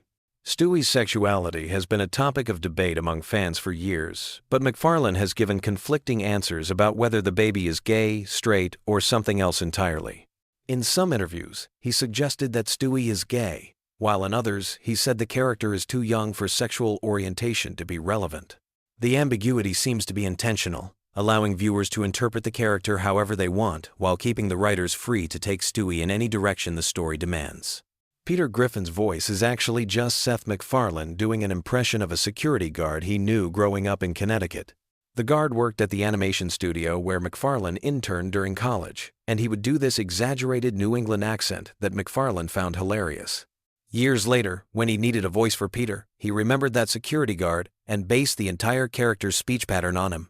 The show's relationship with censorship has always been complicated and fascinating. While Family Guy pushes boundaries constantly, there are still certain words and topics that are completely off limits for broadcast television. The writers have developed an entire arsenal of creative workarounds, using sound effects, cutaways, and strategic editing to suggest things they can't show explicitly. Sometimes the censored version is actually funnier than what they originally wrote because the restrictions force them to be more creative. Cleveland Brown's spin-off series, The Cleveland Show, was actually planned before Family Guy was even renewed for its 4th season. MacFarlane and the writers knew they wanted to explore Cleveland's character more deeply, but they weren't sure Family Guy would survive long enough to make it happen. When the show came back from cancellation stronger than ever, they were able to move forward with Cleveland's solo series, though it only lasted 4 seasons before Cleveland returned to Quahog. The character of Meg Griffin has gone through more voice actress changes than any other main character on the show.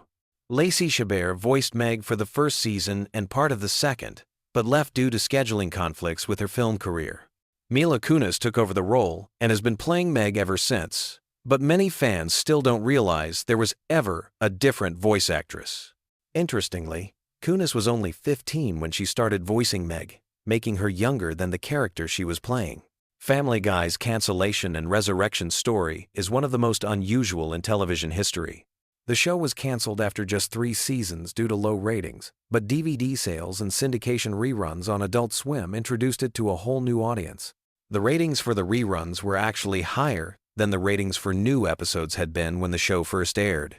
This success convinced Fox to bring the show back, making Family Guy the first canceled series to be revived purely based on DVD sales and cable reruns.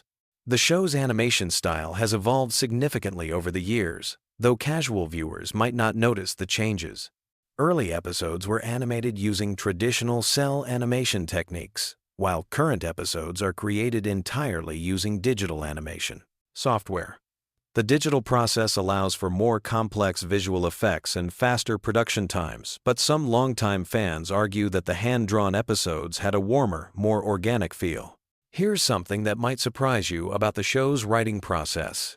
Despite Family Guy's reputation for random stream-of-consciousness humor, every single cutaway gag and non-sequitur moment is carefully planned and scripted. The writers spend weeks crafting these seemingly spontaneous moments, testing them with focus groups and refining them until they hit just the right note of absurdity. What feels effortlessly random is actually the result of meticulous preparation and timing. The character of Quagmire was originally going to be named Quahog, after the town where the Griffins live. But the writers realized that having a character and a location with the same name would be confusing for viewers, so they changed it to Quagmire at the last minute. The name Quagmire is actually a play on words, combining the idea of being stuck in a difficult situation with the character's, shall we say, adventurous romantic life. Death, the Grim Reaper character who occasionally appears on the show, was voiced by Norm Macdonald in his early appearances. Macdonald's deadpan delivery was perfect for the role, but scheduling conflicts meant he couldn't continue voicing the character regularly. Adam Carolla took over the role for several episodes before it eventually went to other voice actors. Death's inconsistent voice casting reflects one of the challenges of using celebrity guest stars for recurring characters. The show has featured some truly bizarre celebrity cameos over the years, but one of the strangest was Rush Limbaugh playing himself in an episode where Brian becomes conservative. Limbaugh recorded his lines during a commercial break of his radio show, and the writers had to work around his limited availability by keeping his dialogue minimal and straightforward. The episode aired during the height of Limbaugh's popularity, and his appearance generated significant media attention. Family Guy's approach to continuity is deliberately inconsistent, which allows the writers tremendous creative freedom, but sometimes confuses viewers who are paying close attention. Characters die and come back to life. Major events happen and are never mentioned again. And the timeline of the show makes absolutely no sense if you try to analyze it logically. This isn't accidental. The writers have explicitly said they prioritize individual episode quality over long-term story coherence. The show's merchandising success has been almost as impressive as its television ratings. Family Guy merchandise has generated hundreds of millions of dollars in revenue, with everything from t-shirts and coffee mugs to video games and board games. The talking plush toys of Stewie and Brian were particularly popular, though they had to be carefully programmed to avoid saying anything too inappropriate for younger children who might play with them. One of the most interesting aspects of Family Guy's production is how they handle controversial episodes. The writers have an informal rating system for how potentially offensive each episode might be, and they adjust the marketing and promotion accordingly. Episodes that push boundaries harder than usual often air with less advanced publicity, allowing them to reach audiences without generating pre-broadcast controversy that might lead to censorship. The show's relationship with Fox Network executives has been notoriously rocky over the years. MacFarlane has been vocal about his frustrations with network interference, and several episodes have included not-so-subtle jabs at Fox's programming decisions and corporate culture. Despite this tension, Family Guy remains one of Fox's most valuable properties, giving MacFarlane significant leverage in creative disputes. Here's a production detail that most viewers never think about, but affects every single episode. The timing of animated comedy is completely different from live-action comedy because animated characters can move and react in ways that real actors cannot. Jokes that would fall flat in live action can work perfectly in animation because the visual possibilities are unlimited. The writers and animators work closely together to ensure that the timing of visual gags matches the rhythm of the dialogue. The voice recording process for Family Guy is also unique in the animation world. Most animated shows record each actor separately, but Family Guy often brings the main cast together for group recording sessions. This allows for more natural interactions and improvisation, though it also makes the recording process more expensive and time-consuming.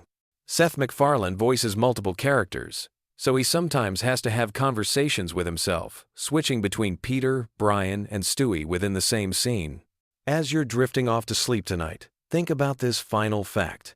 Family Guy has now been on the air for over 2 decades, making it one of the longest-running animated series in television history. Kids who watched the first episode when it premiered in 1999 are now adults with children of their own. The show has outlasted multiple generations of network executives, survived cancellation, and adapted to completely different media landscapes, from broadcast television to streaming services. The Griffin family has become as familiar to many people as their own relatives, which is both impressive and slightly disturbing when you consider how dysfunctional that family actually is. But maybe that's the secret to Family Guy's enduring appeal. In a world where real families can be just as complicated and bizarre as the fictional ones we see on television, there's something comforting about knowing that no matter how weird your own family dynamics might be, at least you're not dealing with a talking baby who's constantly plotting world domination, and a dog who's writing the great American novel, Sweet Dreams. And remember, life's a lot like Family Guy. Sometimes it makes perfect sense. Sometimes it's completely random, and sometimes you just have to go with it and hope for the best. Whether you're a longtime fan or a newcomer to the show, these facts give you a glimpse into the creative chaos that makes Family Guy such a unique entry in television history. Sleep well, and maybe you'll dream about Quahog tonight. You know that feeling when you're trying to fall asleep but your brain just won't shut up? Well, tonight we're gonna fix that with some of the most random, weirdly fascinating Family Guy facts that'll have you drifting off to dreamland while learning bizarre trivia about America's most chaotic animated family. So get comfortable, dim those lights, and let me take you on a gentle journey through the strange world of Quahog. Let's start with something that might surprise you. The show's creator Seth MacFarlane almost missed his flight on September 11, 2001. He was supposed to be on American Airlines Flight 11, one of the planes that hit the World Trade Center. But he arrived at the airport just 10 minutes late and missed the boarding. Sometimes, being late really does save your life. This near-miss experience actually influenced some of the show's later episodes, though MacFarlane rarely talks about it publicly. Speaking of Seth MacFarlane, did you know he voices 4 of the main characters? Peter, Brian, Stewie, and Glenn Quagmire are all brought to life by the same person. That's pretty impressive when you think about how different each character sounds.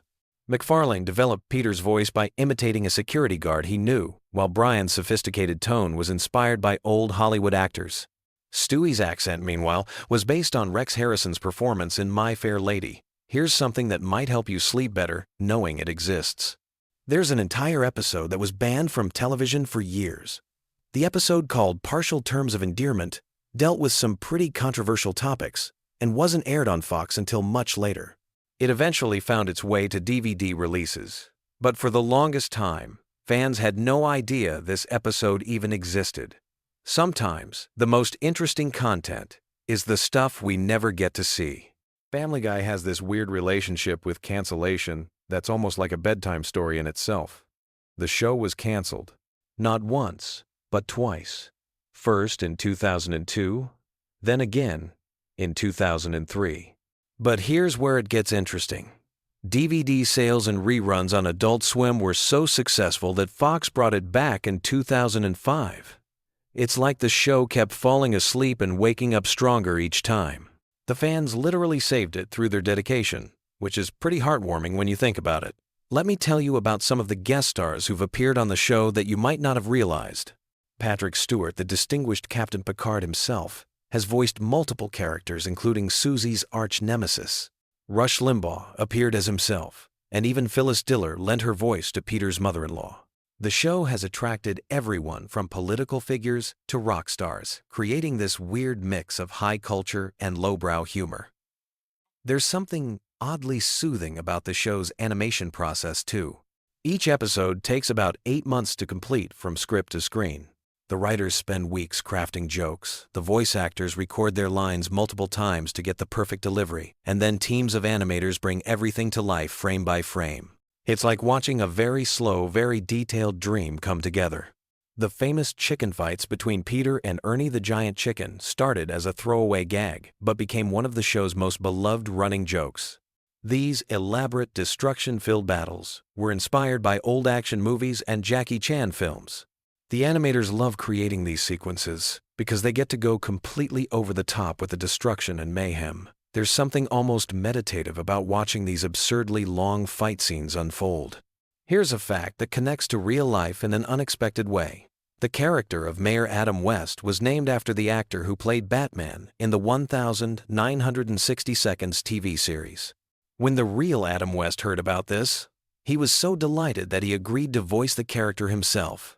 He continued playing the role until his death in 2017, bringing his own quirky charm to the already eccentric animated mayor of Quahog. The show's musical numbers are surprisingly complex productions. When they create songs like Surfin' Bird or any of their elaborate Broadway-style numbers, they work with professional musicians and composers. Seth MacFarlane, being a trained singer himself, often performs these songs live in recording sessions. The musical episodes require months of additional work, but they've become some of the most memorable moments in the series. Cleveland's spin-off show, The Cleveland Show, ran for 4 seasons and had its own unique animation style that was slightly more polished than the original Family Guy. When Cleveland returned to Family Guy, the animators had to readjust his character design to match the original show's style. It's like he went away, got a makeover, and had to tone it down when he came back home. The show's pop culture references are researched extensively by a team of writers who specialize in different decades and cultural phenomena. They maintain databases of movie quotes, TV show references, and historical events to ensure their parodies are accurate enough to be funny, but absurd enough to avoid copyright issues. Sometimes they spend weeks perfecting a single throwaway reference that appears for just a few seconds. Stewie's sexuality has been a running mystery throughout the series, with writers deliberately keeping it ambiguous. Seth MacFarlane has mentioned in interviews that Stewie's character is meant to be fluid and open to interpretation. This ambiguity has led to countless fan theories and discussions, making Stewie one of the most analyzed characters in animated television. The Griffin house interior has been redesigned multiple times throughout the series, but the exterior has remained remarkably consistent. The house is supposedly located on Spooner Street in Quahog, Rhode Island, and the address is 31 Spooner Street. Fans have actually tried to locate this address in real Rhode Island towns, though of course it doesn't exist. Voice actress Alex Borstein, who plays Lois, originally auditioned for a completely different role. She was supposed to voice a minor character, but when they heard her natural speaking voice, they immediately knew she was perfect for Lois. Borstein has mentioned that she sometimes forgets to use Lois's voice in real life and accidentally slips into character during casual conversations. The show's writer's room operates like a comedy laboratory, where jokes are tested, refined, and sometimes completely scrapped. They have a policy where any writer can suggest changes to any joke, no matter how senior or junior they are. This collaborative approach has led to some of the show's most unexpected and brilliant moments, but it also means that some episodes go through dozens of script revisions. Brian's character was almost completely different in the original concept. He was supposed to be a regular dog who couldn't talk, but MacFarlane decided that having an intellectual talking dog would create better story opportunities. This decision fundamentally changed the show's dynamic and gave them a character who could serve as both comic relief and philosophical commentary. The infamous Conway Twitty segments, where the show would cut to footage of the real country singer performing entire songs, were actually created as time fillers when episodes ran short. These segments became so popular with fans that the writers started including them intentionally, turning what was essentially animated dead air into a beloved recurring gag. Quagmire's character was inspired by radio DJs from the 1950 seconds and 1960 seconds who had that smooth, slightly sleazy on-air personality. Seth MacFarlane studied old radio shows and interviews to develop Quagmire's distinctive speaking style and his catchphrase, "giggity giggity." The character's appearance was based on classic cartoon characters, but with a modern twist that made him both nostalgic and contemporary. The show's relationship with censorship is fascinating. The writers often create jokes specifically designed to test the boundaries of what they can get away with on television. They'll write multiple versions of controversial scenes, knowing that some will be cut but hoping that the milder versions will make it to air. It's like an ongoing negotiation with the censors through comedy. Family Guy was one of the first animated shows to embrace internet culture and memes before most people knew what memes were. The writers were early adopters of online humor and would incorporate internet jokes into episodes months before they became mainstream. This forward-thinking approach helped keep the show relevant to younger audiences who were spending more time online. The character of Herbert the Pervert was originally supposed to appear in just one episode, but his distinctive voice and creepy personality made him an unexpected fan favorite. The voice actor Alex Borstein came up with Herbert's characteristic whistle and speech pattern on the spot during recording, and it became such an integral part of the character that they couldn't imagine him any other way. Did you know that several Family Guy episodes have been turned into actual comic books? These comics expand on storylines from the show and sometimes feature adventures that would be too expensive to animate. The comic book format allows the writers to explore more complex storylines and include visual gags that might not work as well in animation. The show's approach to celebrity deaths is uniquely irreverent. When famous people pass away, the writers often create memorial segments that are simultaneously respectful and absurd. They've developed a reputation for handling these situations with a mix of genuine tribute and satirical commentary that somehow works better than it should.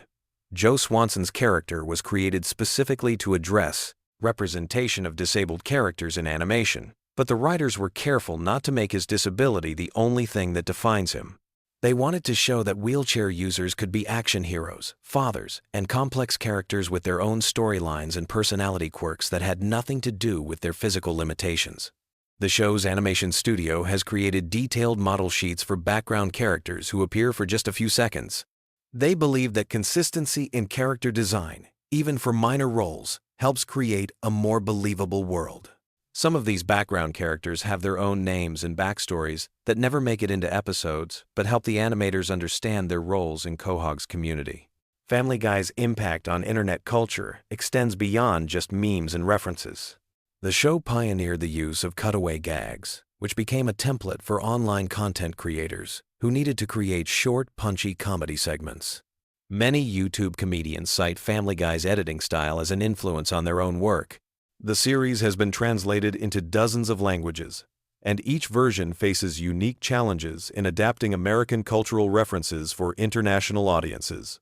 In some countries, entire storylines have been changed to make them more culturally relevant, while maintaining the show's essential humor and character dynamics. As you drift off to sleep tonight, remember that Family Guy represents something uniquely American about comedy: the ability to find humor in absolutely everything, from the mundane details of suburban life to the biggest questions about existence and meaning. The show's creators understood that laughter can be found anywhere if you're willing to look for it, and sometimes the most random, unexpected moments become the ones we remember most fondly. Sweet dreams, and may your own family adventures be slightly less chaotic than the Griffins. Never wondered what happens when you dive deep into the chaotic world of Quahog at 3 in the morning? Tonight we're exploring the most bizarre, hilarious, and downright weird facts about Family Guy that'll keep your mind occupied while you drift off to sleep. From hidden Easter eggs to behind-the-scenes secrets that even longtime fans don't know. This collection of random Family Guy trivia is perfect for those late-night moments when you need something entertaining but not too stimulating. Picture this: you're lying in bed, scrolling through your phone, and suddenly you're wondering about the strangest details from America's most controversial animated family. Well, you're in luck, because we've gathered dozens of fascinating tidbits that reveal just how deep the rabbit hole goes in Seth MacFarlane's animated universe. Let's start with something that might surprise you about the show's origins.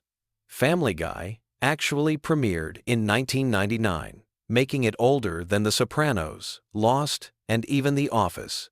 But here's the kicker. The show was canceled not once, but twice by Fox. The first cancellation happened in 2002 after 3 seasons, and then again in 2005 after being brought back for a 4th season. What saved it the second time? DVD sales and reruns on Adult Swim were so successful that Fox had no choice but to bring it back permanently. Speaking of cancellations, did you know that the famous episode where Stewie and Brian get locked in a bank vault was actually written as a potential series finale?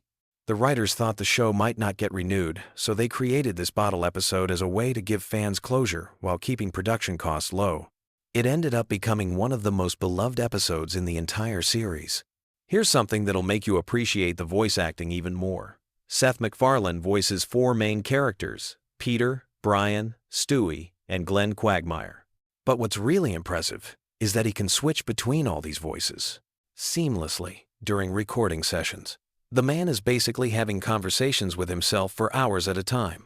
Imagine being in that recording booth and watching him argue with himself as Peter and Stewie. Now let's talk about some hidden details you've probably never noticed. In the opening credits, when the family is sitting on the couch, Stewie is always holding a different object.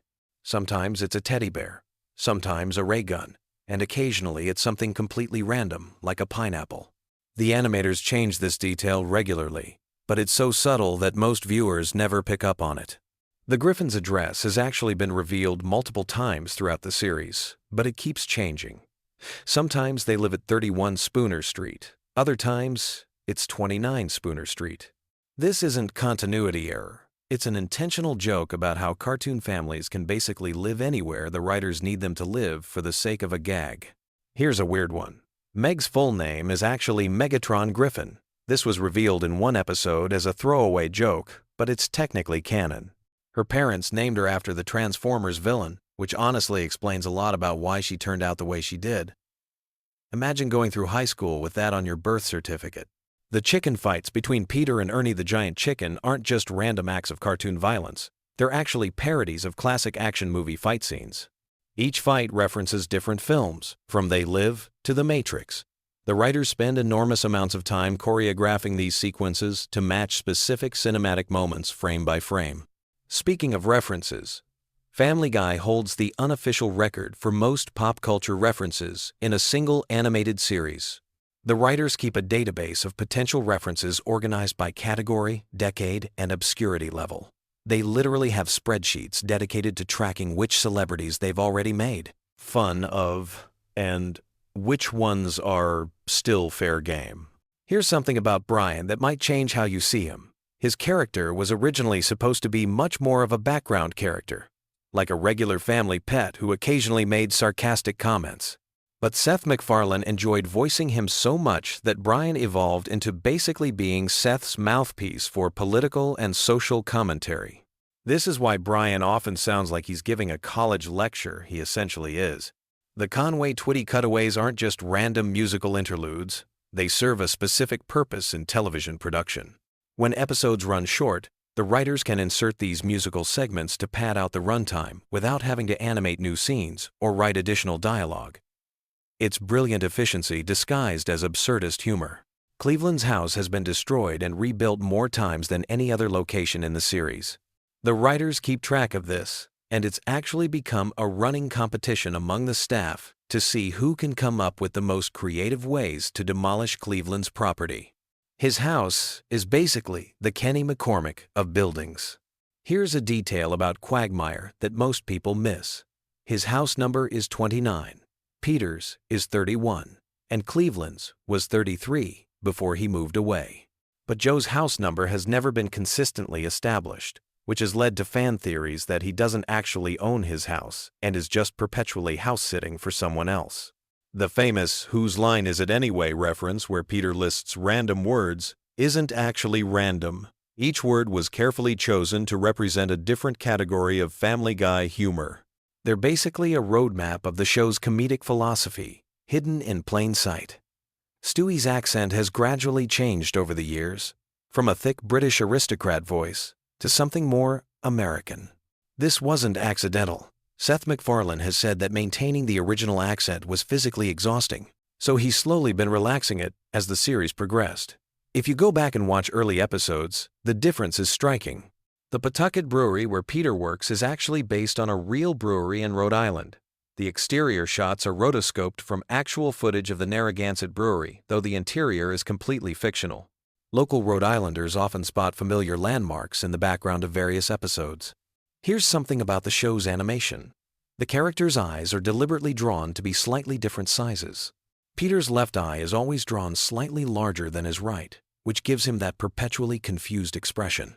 This asymmetry was added specifically to make him look more dopey and lovable. The reason death appears so frequently in early seasons is because the writers were originally planning to kill off a main character in every season finale, but Fox executives weren't comfortable with the concept. So death became a recurring character instead of a plot device, which is actually much funnier in hindsight. Lois's maiden name is Pewterschmidt, but her middle name has been given as both Marie and Nicole in different episodes.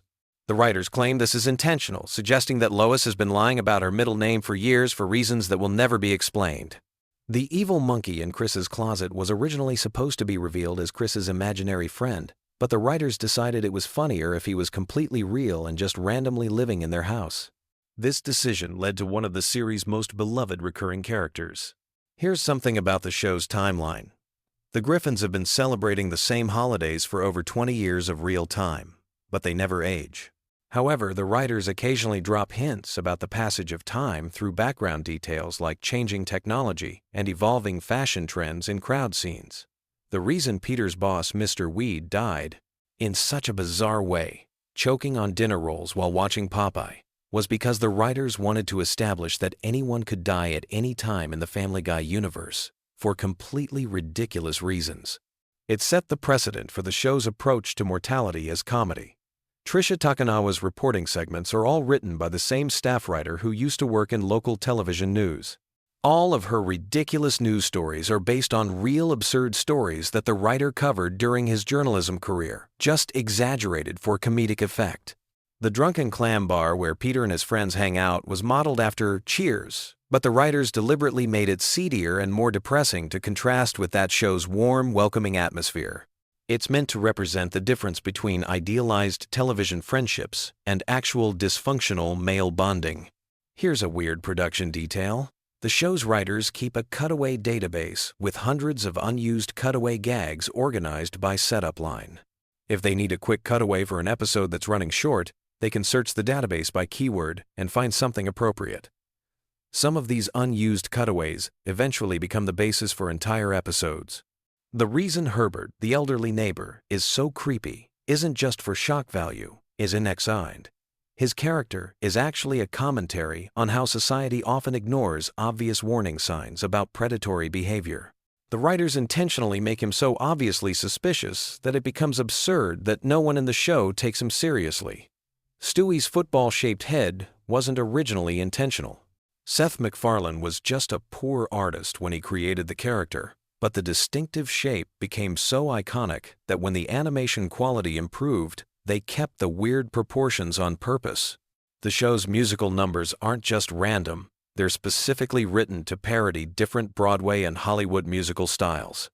Each song is crafted to sound like it could come from a specific era of musical theater, from 1,930 seconds Hollywood musicals to modern Broadway productions. Here's something about the voice acting. When characters sing, their speaking voice actors don't always do the singing. Several characters have dedicated singing voices who are professional Broadway performers. This is why some characters sound noticeably different when they break into song. The chicken that fights Peter is named Ernie, and he has his own detailed backstory that's never fully explained in the show. According to the writers, Ernie has a family, a mortgage, and a completely normal life outside of his inexplicable rivalry with Peter. His motivations remain mysterious intentionally. Roadhouse is referenced more than any other single movie in Family Guy, appearing in over 30 different episodes in various forms. The writers have said this started as an inside joke because they couldn't believe how seriously the movie takes itself, but it evolved into genuine affection for the film's absurdity. The Conway Twitty segments were actually Seth MacFarlane's way of paying tribute to his grandfather, who was a huge country music fan.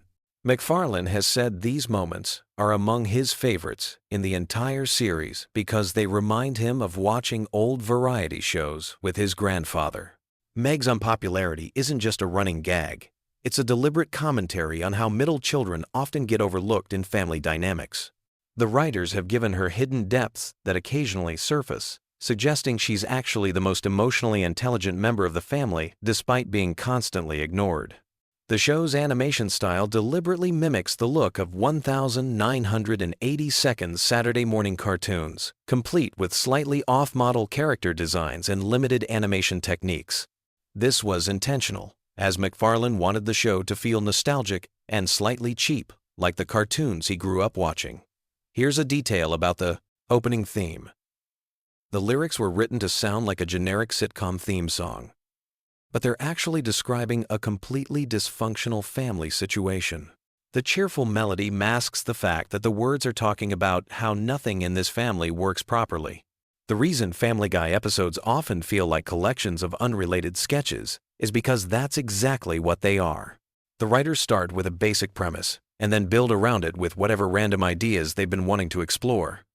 This approach gives the show its unique, chaotic energy. So there you have it. Dozens of random Family Guy facts to occupy your mind as you drift off to sleep. From production secrets to hidden meanings, the world of Family Guy is far more complex and deliberate than it might appear on the surface.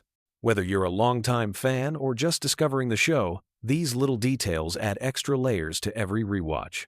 Sweet dreams. And remember, somewhere in Quahog, Peter Griffin is probably doing something spectacularly stupid, while Stewie plots world domination And Brian writes terrible novels. The chaos never stops in the Griffin household, and honestly, we wouldn't want it any other way.